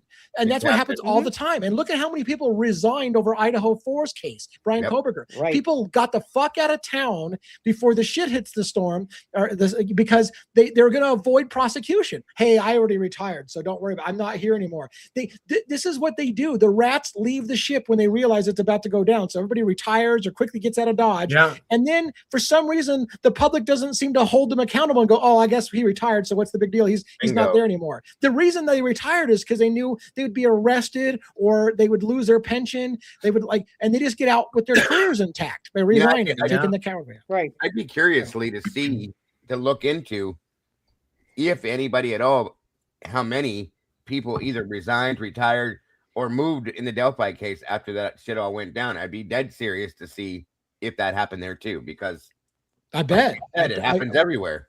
It happens everywhere. And promotions. You got to look at promotions too. Yeah. That's a key thing. Reward. A lot of the people that bailed after, this case, it could simply be that they knew information that the powers that be didn't want them to be easily accessible to journalists and reporters and things like that. So get them out of here. That way they're not as accessible. They're not directly connected to law enforcement anymore, because it seems pretty obvious, no matter what the actual truth is, that there is a cover up. There's a cover up. Look, the gag order is ridiculous. I mean, you don't have a gag order like that. I mean, to this extent. I mean, no.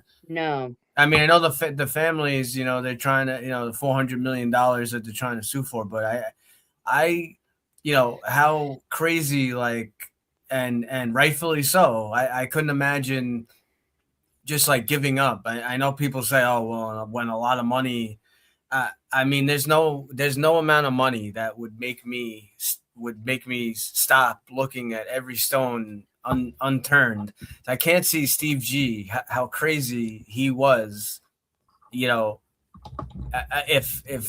there's evidence or something that's given to him that he sees, I mean, he was the one that he was big from the start, that there's no, that this wasn't one person and whatever. I can't see him just being no, BK did it alone. I mean, maybe his wife, maybe some other family members are just oh, let it be. But Steve G's kind of the one person I'm kind of waiting, maybe not now. I know they still have the lawsuit going on, but I can see him kind of breaking away at some point and being just fuck it. And yeah.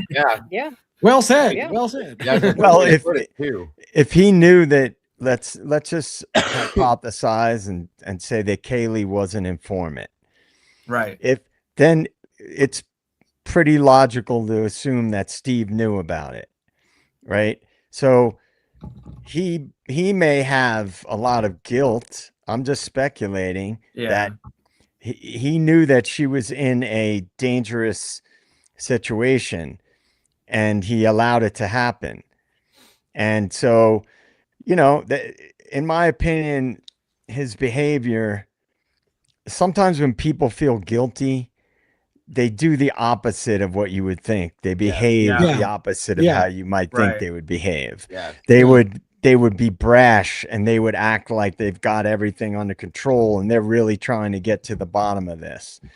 Right. But that's a very good point. It almost makes you wonder if that's what Steve meant when he said there's going to be some gross things that are going to come out, some people being drugged through the mud, so on and so forth. Is he referring to that situation that, she was informing on some stuff that was a nasty situation, so on and so forth. You knew about it. Makes you wonder that. You know what I mean? So that's a good point, JJ. And you know, they like you just to go from Delphi to Letcher County to Idaho 4. Well, without the university, that's a small little town, right? Yeah, and, right. And so it's not like it's some metropolitan area because there's a university there. I was there. I was like, it's a small town, you know, but it happens to have a university there. I mean, funky shit goes down in small towns. You have, you know, old boy politics, the old boys club and all that stuff that people are covering each other's asses. And if the feds are involved, there's obviously more to the story. To me, that's the biggest red flag, is that the involvement of the feds, because it just seems to me like if the FBI and some of the other agencies have a track record of fuckery. Yeah. Right? So why all of a Definitely, sudden there's no fuckery, yet everything seems like fuckery, but it's not really fuckery? Right. Exactly. Yeah. Very good point. Very good point. Well, let's talk real quickly. We got about 10 minutes or so left. Did you want to give us any thoughts, Dago, on or even anyone on the panel for that matter, on the Guthrie case? I know that there's been some thoughts you had on the Guthrie case. You want to share that with our audience in case our audience haven't heard you talk about it? There's been some info that's come out that's made me start thinking deeply about certain things. We've all seen the photograph of the everybody that's following the case, and if you're not, there's a woman that went missing early morning hours of February 1st. Her name's Nancy Guthrie. For those of you that aren't familiar, Savannah Guthrie is the host on the Today Show. That's her mother. And Nancy's been missing for 16 days, guys, 16 full days with a bunch of nothing. Okay. There's been ransom, then there's not, then there is, then there's not. There's letters going out to people at TMZ. It's just insane, the whole thing. So there was a guy in that case, for those of you that are following it, and I know most of you guys probably know this already, but the guy with the mask on that went to the front door, that took off the camera, did whatever was going on, was finally brought to the table. They said they couldn't get any kind of footage from this camera. Ta-da, they did. And there's still more to come, they're saying. But anyway, I'm pretty positive that I think we figured out who this guy is. They have his name out. He was already stopped and looked into. His name is last name is Daly, first name's Lucas, and I've matched some things within there. My videographer Molly, she did a layover, and it's amazing. I'll show you guys here real quick if you want to see it. It's it's a quick video that just it's amazing what she did. And then I found a portion of a tattoo that's in both videos that I've had. This is the guy that's at the front door at the camera, folks, in my opinion. So come to find out that there was also, this guy was stopped back in May with his girlfriend in the vehicle. They were charged on some high-end drug charges, okay? And so we looked into the girlfriend, and her mother, her last name is Guthrie. Okay? So they're related. This guy's girlfriend's related to the Guthries, with, you know, in a nutshell. Sorry. Excuse me. But so you start putting 2 and 2 together, and 4 and 4 together, and 8 and 8 together, and you get, you know, some numbers that match up, is all I'm going to say, and some things that make you go, okay, that's quite interesting. So I think at this point we have at least that person and possibly somebody else that are involved in this. Okay. And it's real. It's very strange how this is all played out. I'll just put it that way, for lack of better terms. Because there's been so many mishaps with this. It was botched from the beginning. In my opinion, the sheriff is a joke. And that was kind of solidified today if you watch the interviews. And that's why there's no answer to this at this point. The FBI was not allowed to step in and do what they should have done if they'd have taken this case when we thought they did. it would have been solved at this point. So, it's all about egos and stuff we've talked about already, folks. Egos and pride and all that kind of bullshit. And none of that should ever exist when you're looking for somebody's loved one or somebody that's missing, an 84-year-old woman that's missing. That's priority, not your ego and your pride. Sorry. Yeah, So, yeah. so I'm going to show this photograph that Molly overlaid, and I blew my damn mind. I completely blew my mind. So awesome. Love and respect to Molly for doing this. If I can get it to come up now, sorry.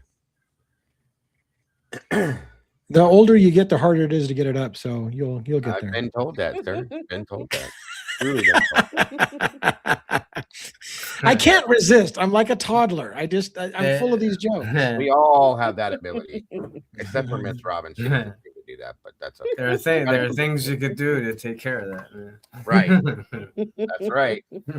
All right. So we've all seen this photograph here. Okay. The guy that went to the camera, picked up the weeds, was playing around with it, which I come to the realization that all he was trying to do with those is to take them behind the camera itself and pull down, release that lever to pull the camera off, which you don't even have to do that. Yeah. But anyway, that's what that was all about. Okay. He's carrying a gun down in front. The backpack, the jacket, the mask, the gloves, all this stuff, guys. 16 gloves found, blah, blah, blah. There's a bunch of bullshit and fuckery in this case. As always, nothing cut and dry. So anyway, this is the guy on camera and on video that they saw walking up to the door. I'm going to push play on this. I'm going to let you watch this for a few minutes. The other person you see is Lucas Daly. And this is who I believe was standing on Nancy Guthrie's front porch, who I believe is involved in her abduction. That is Lucas Daly. That. Wow. Yeah, look at the eyes. And it points out the points on his face. Wow, look at that. Wow. Oh, yeah. That's crazy. Wow. That's interesting shit. That is wild. It rolls a few minutes, so just watch it for a few minutes, and you'll see that. And she points out everything that lines up that's almost identical. Okay. Yeah. I've never seen anything lay over that close, and that the nose line, the nose, everything. The nose, the eyes, the hooded eyes was a big thing. Okay. Yeah. And that in itself, to me, says it all. So that was the one main thing that pointed to me that was him. Wow, look at that. Look at that. No, that's like crazy.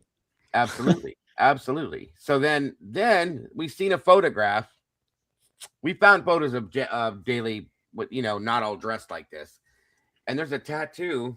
If you can see me, I don't know if you can, but there's a tattoo on his right forearm that goes down like mine does here. If you can see that. Okay. Yeah. And you have a picture of that? You got a picture of it? I do. I'll show you guys that next. It ends right about here.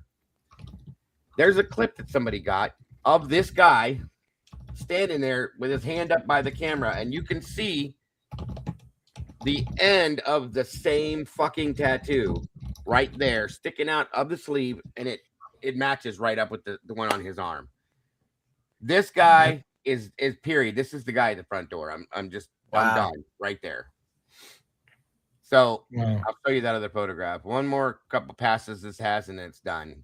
But I mean, this is him as far as I'm concerned. And his girlfriend, Kayla Day, is related to the Guthries. Her mother is a Guthrie. So Nancy is her great aunt. Oh yeah, great aunt. Sorry. It blew my mind. And Molly, this was amazing. I love Molly. She does amazing things. This was amazing. So. Do you got a picture of like his whole body from anywhere? Yeah, or no? I do. I'm going to show you the picture of his body with the tattoo on his arm as soon as I get back to it. And then I'll show you the other picture of the tattoo on the mask guy's arm, the piece of the tattoo that you can see. It's very minuscule. You have to really look at it, but I'll show you exactly where it's at. So this guy's girlfriend is Savannah's cousin. In essence, yes. And that would make sense that they would have the info about her medical issues, or some of them at least. Yes. Right. There'd be a lot of knowledge that she would have had. about Nancy. Absolutely. So I have those two people, in my opinion.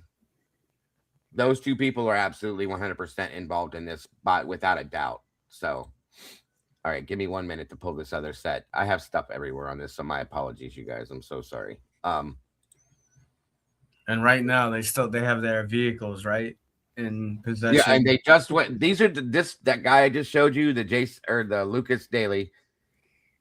Him, his mother, and his brother were all three detained Friday night, I believe it was. Okay, and then they were released once again. There was DNA found inside Nancy's house that they're still waiting to get back, and I think it's going to come back to one of these two, whether it's Lucas or his girlfriend. Okay, and then today, yeah, it was today. They released and they detained and released them, let them go. Today, JLR is out doing his thing the whole time on this.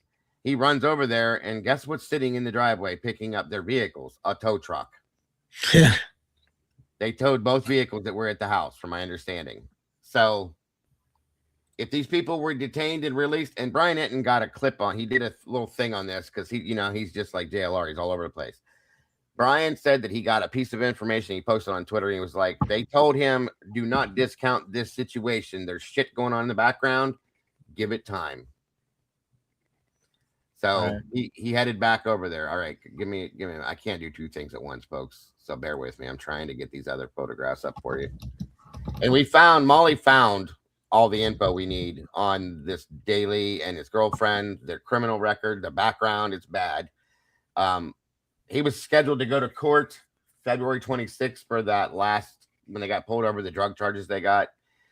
And it was delayed till May. So it's kind of crazy. Now, not to mention that the last video that Savannah put out on Instagram, it's been stated that she was directing that to a specific female person when she made that statement. So take that, do with it what you will.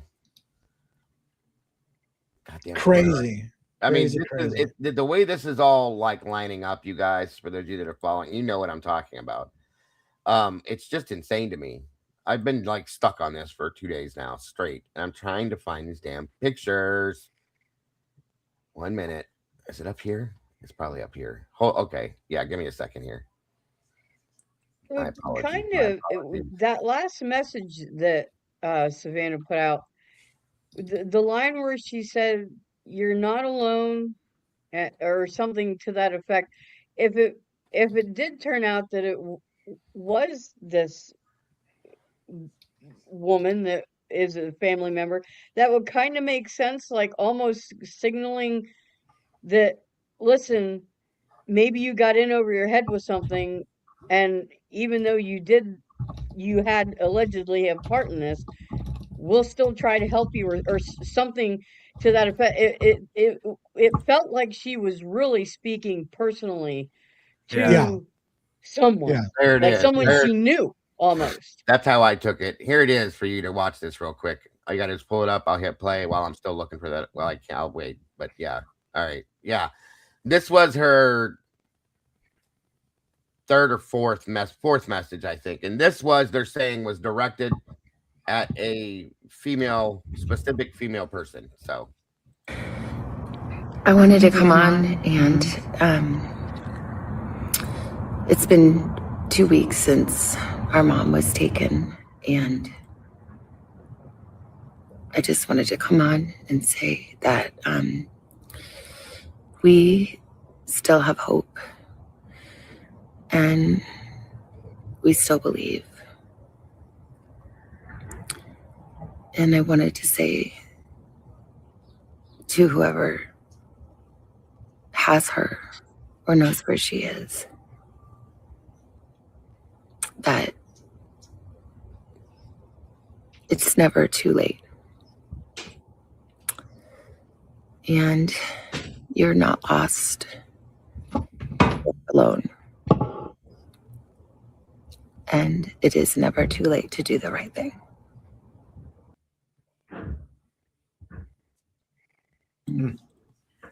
Oh, I'm sorry, I don't know what the hell happened. My apologies. 1 second. And we know they have more video too. I mean, they only showed us a little bit. Right. Yeah. Sorry about that, you guys. That's okay. I believe.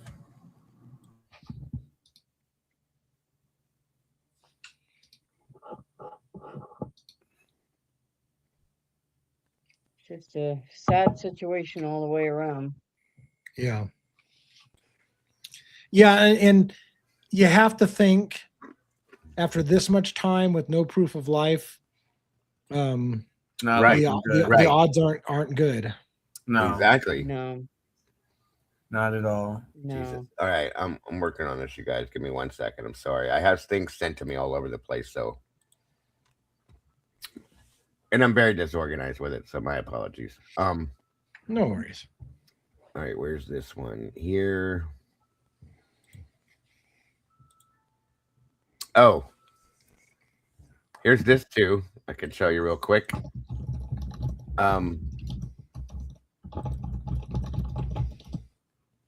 Jesus, I have so much stuff that I can show you guys. It's crazy.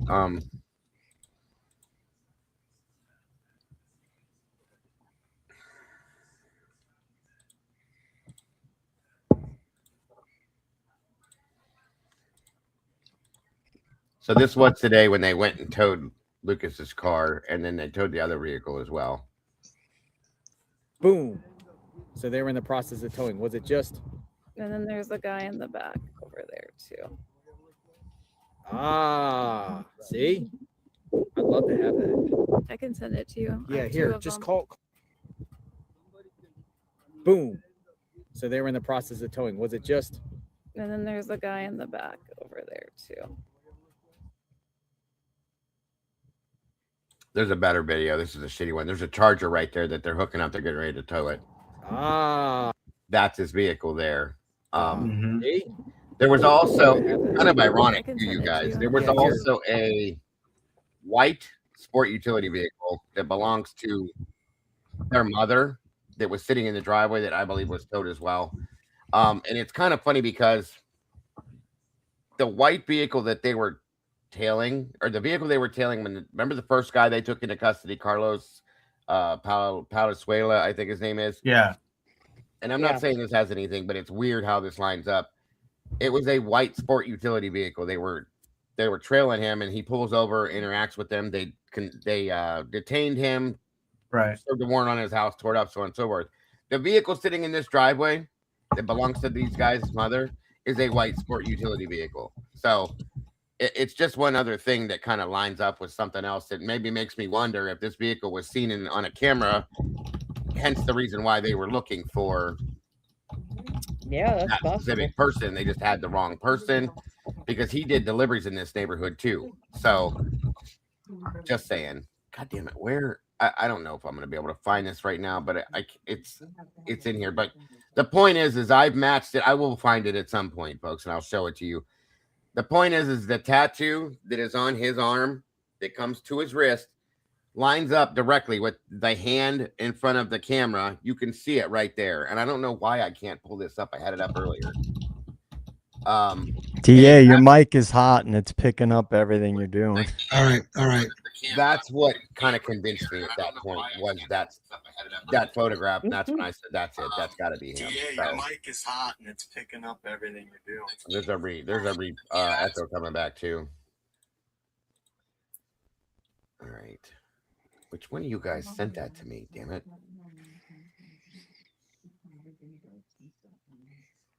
Oh, and there was another statement made too that I'm guessed that somebody saw them.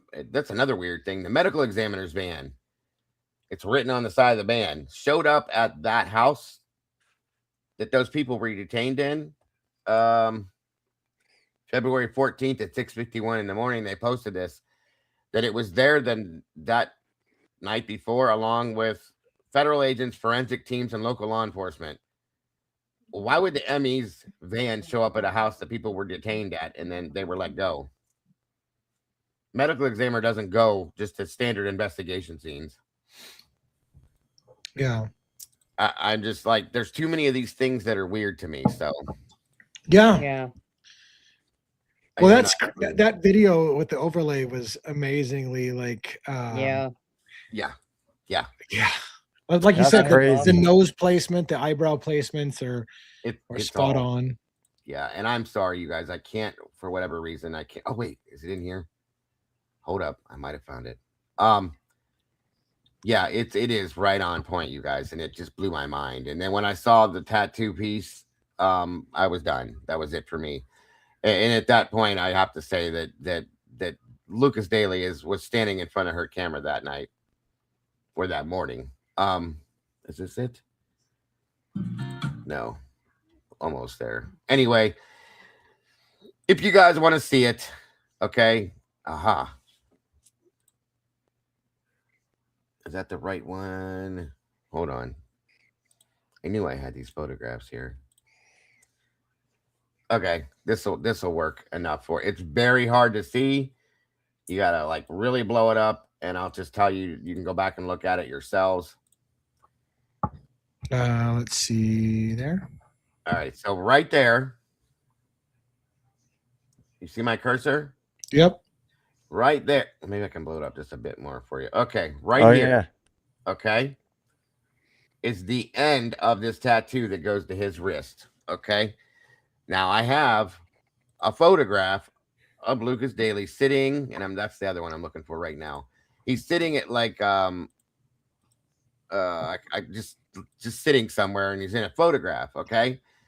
And you can see his entire like body and his arm, and you see that entire tattoo, and it's identical. It goes to right here, and it's identical to what we just saw in that photograph. And that was it for me. I was done. That's him.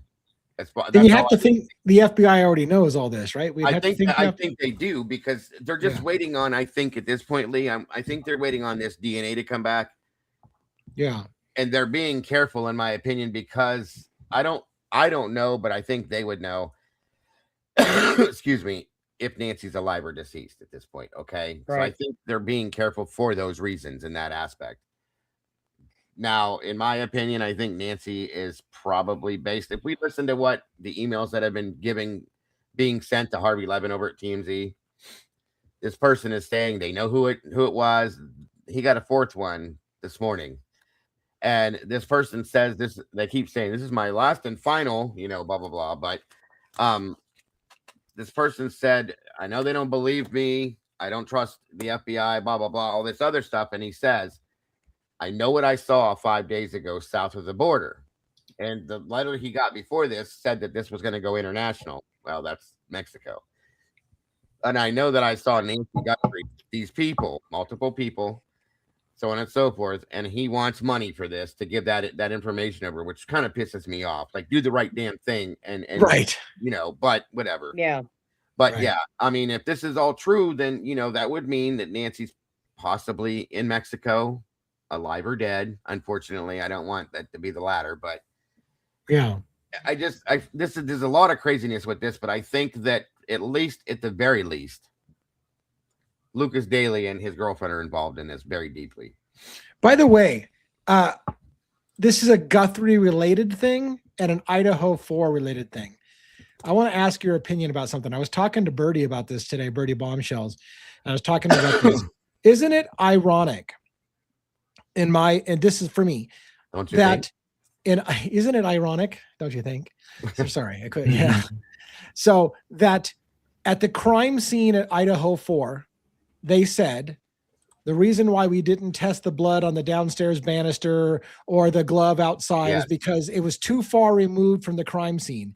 And yet in the Guthrie scene, a fucking glove 2 miles away from the crime scene is still related to the crime scene. How the hell does a glove in the parking lot of a quadruple homicide not relate to the crime scene, but a glove 2 miles away in the Guthrie case is related to the crime scene? Exactly. I mean, it absolutely, Lee, absolutely. It's nuts. It doesn't make any damn sense. Yeah. None of this makes any damn sense. My hopes are that by some chance they find Nancy alive. I don't know that she'll be well, but alive. They can bring her home to the family and they prosecute to the fullest extent of the law who did this and end the story. But at the very least, I hope they find her alive. So, and if they don't, then I hope that they can get these people prosecuted. And I read something somewhere where somebody put a statement out that I guess the president said that these people should get the death penalty, so on and so forth. So, yeah, I don't know. All I know is that this family is suffering to no end. It's unbelievable to me. Unbelievable. Yeah, unbelievable.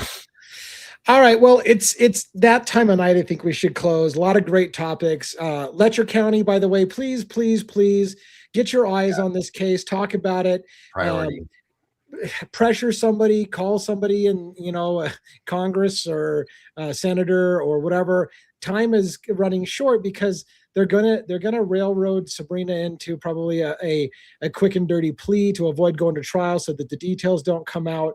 And that county is in big trouble if people don't keep the pressure up. If it just goes away with a simple, shit happens. Mickey Steins was nuts, thinking people are trying to kill him, instead of getting to the bottom of why did he think people are out to kill him? Those are the questions we need to ask. Keep your eyes on that. Thanks for watching the Delphi boots on the ground stuff and sticking with us. I'm going to do around the horn. Let's go Dago, JJ, 1-1, Robin, and then I'll close for the night. So Dago, what do you got? Thank you guys for being here tonight again. As always, an amazing show, amazing conversation. It's great to have Lee back in full form. I appreciate all the moderators from all sides. Thank you, all of you, and all of you beautiful people, as I like to say, for being here. Folks, don't forget to love yourselves, love each other. Don't change a thing, because you are, as I always say, the beautiful people. And I can't wait to see you again tomorrow. And don't forget, folks, to tune in 5 p.m. Eastern Standard Time. I'll be joined by the Custody Queens and Mr. Ron Funk as we go over the Idaho 4 WSU content and see what we can pull out of that. I'm looking forward to it. See you then. All right. And then let's go, JJ. All right. Thank you, advocates. Thank you to the denizens and the meatballs and all the mods. And interesting stuff tonight. Seeing some of the boots on the ground stuff is always cool. Kind of gives you more of a bird's eye view of the actual places that we talk about. And, I've been following the Guthrie case as well. And this is a pretty crazy one too. I hate that every case seems to be crazy. Right. Like there's never, like we always say, there's just never a cut and dry case anymore. Cut and dry anymore. That's right. And so, of course, the media is going to milk it for everything it's worth. Well, thanks again to everybody. DA, it's good to have you back. And I'll see you guys tomorrow. All right, let's go 1-1. What is going on for your club? All right. Maybe someday we'll get a case that's cut and dry, but probably not. I don't probably not. Yeah, but thanks to the meatballs, denizens, JJ, Dago, Robin, Lee. Thanks to have you. Glad that you're back with us. The footage was amazing that you got. Thank you. All the wonderful mods, of course. Essie, Amanda, whoever else, all the mods. Excellent work, Molly. To me, that definitely seems to be you cracked the case there. That's really, really good job. Keep on fighting. We can't take your foot off the gas pedal. We have to double down, triple down. Unfortunately, there are people in certain situations, especially where Lee did his travels here. There are people that are, I'd say, they're kind of trapped. So sometimes they need people to help them. So hopefully we can get some of these people help and get them out of the line of fire. It's pretty disgusting and sad to see all this corruption and whatnot. It just seems to be a systemic in everything. But we will keep at it. We will keep trying. So thanks to everyone, and thanks to obviously we wouldn't be here without all of you guys who come every night showing your support and in the chat. So we love all you guys. And I will leave you. I'll leave you with my movie. Oh yeah, we got trivia. Yeah. Yeah, I got my movie quote. So you ready? Because Dago's like on fire. Although JJ got it the other night. All right, here we go. I did not achieve this position in life by having some snot-nosed punk leave my cheese out in the wind. Oh shit. Oh my God. I don't. To me? No, JJ's leaning in. Wait, repeat it again. I did not achieve this position in life by having some snot-nosed punk leave my cheese out in the wind. God, I'm almost there, but I don't got it. You may have stumped us. You did twice for me, twice in a row. Damn it. What do you got? Tell us. I'll give you a hint. I'll give you a hint. Matthew Broderick is. Yeah. Candy got it. Ferris Bueller. Yeah. Yep. That was Candy tonight. Ferris Bueller's Day Off. Good job. All right. Let's go to Robin. So they remove you and put Robin up on screen. Thank you, one and all, for coming out tonight. Let's push really hard for Ty and Brandy and everyone in Letcher County. I did in the chat put Thomas Massey's office number. Whatever you're willing to do. I'm sorry, I have a cat that's trying to jump on me. Let's Paul, people in that area who have some clout, some authority, anyone you can think of. I'm willing. I'll call the FBI. I'll call TV stations. I don't care, whatever it is, if we can get the word out. But also, if you are a lawyer of a certain caliber, or a lawyer of a certain caliber who will be willing to step in and help, that would also be helpful. But we do need to secure, however we can, the safety of these poor victims in this area, because and just, we all need to stand up for one another, because that's what it's going to take to end this kind of corruption.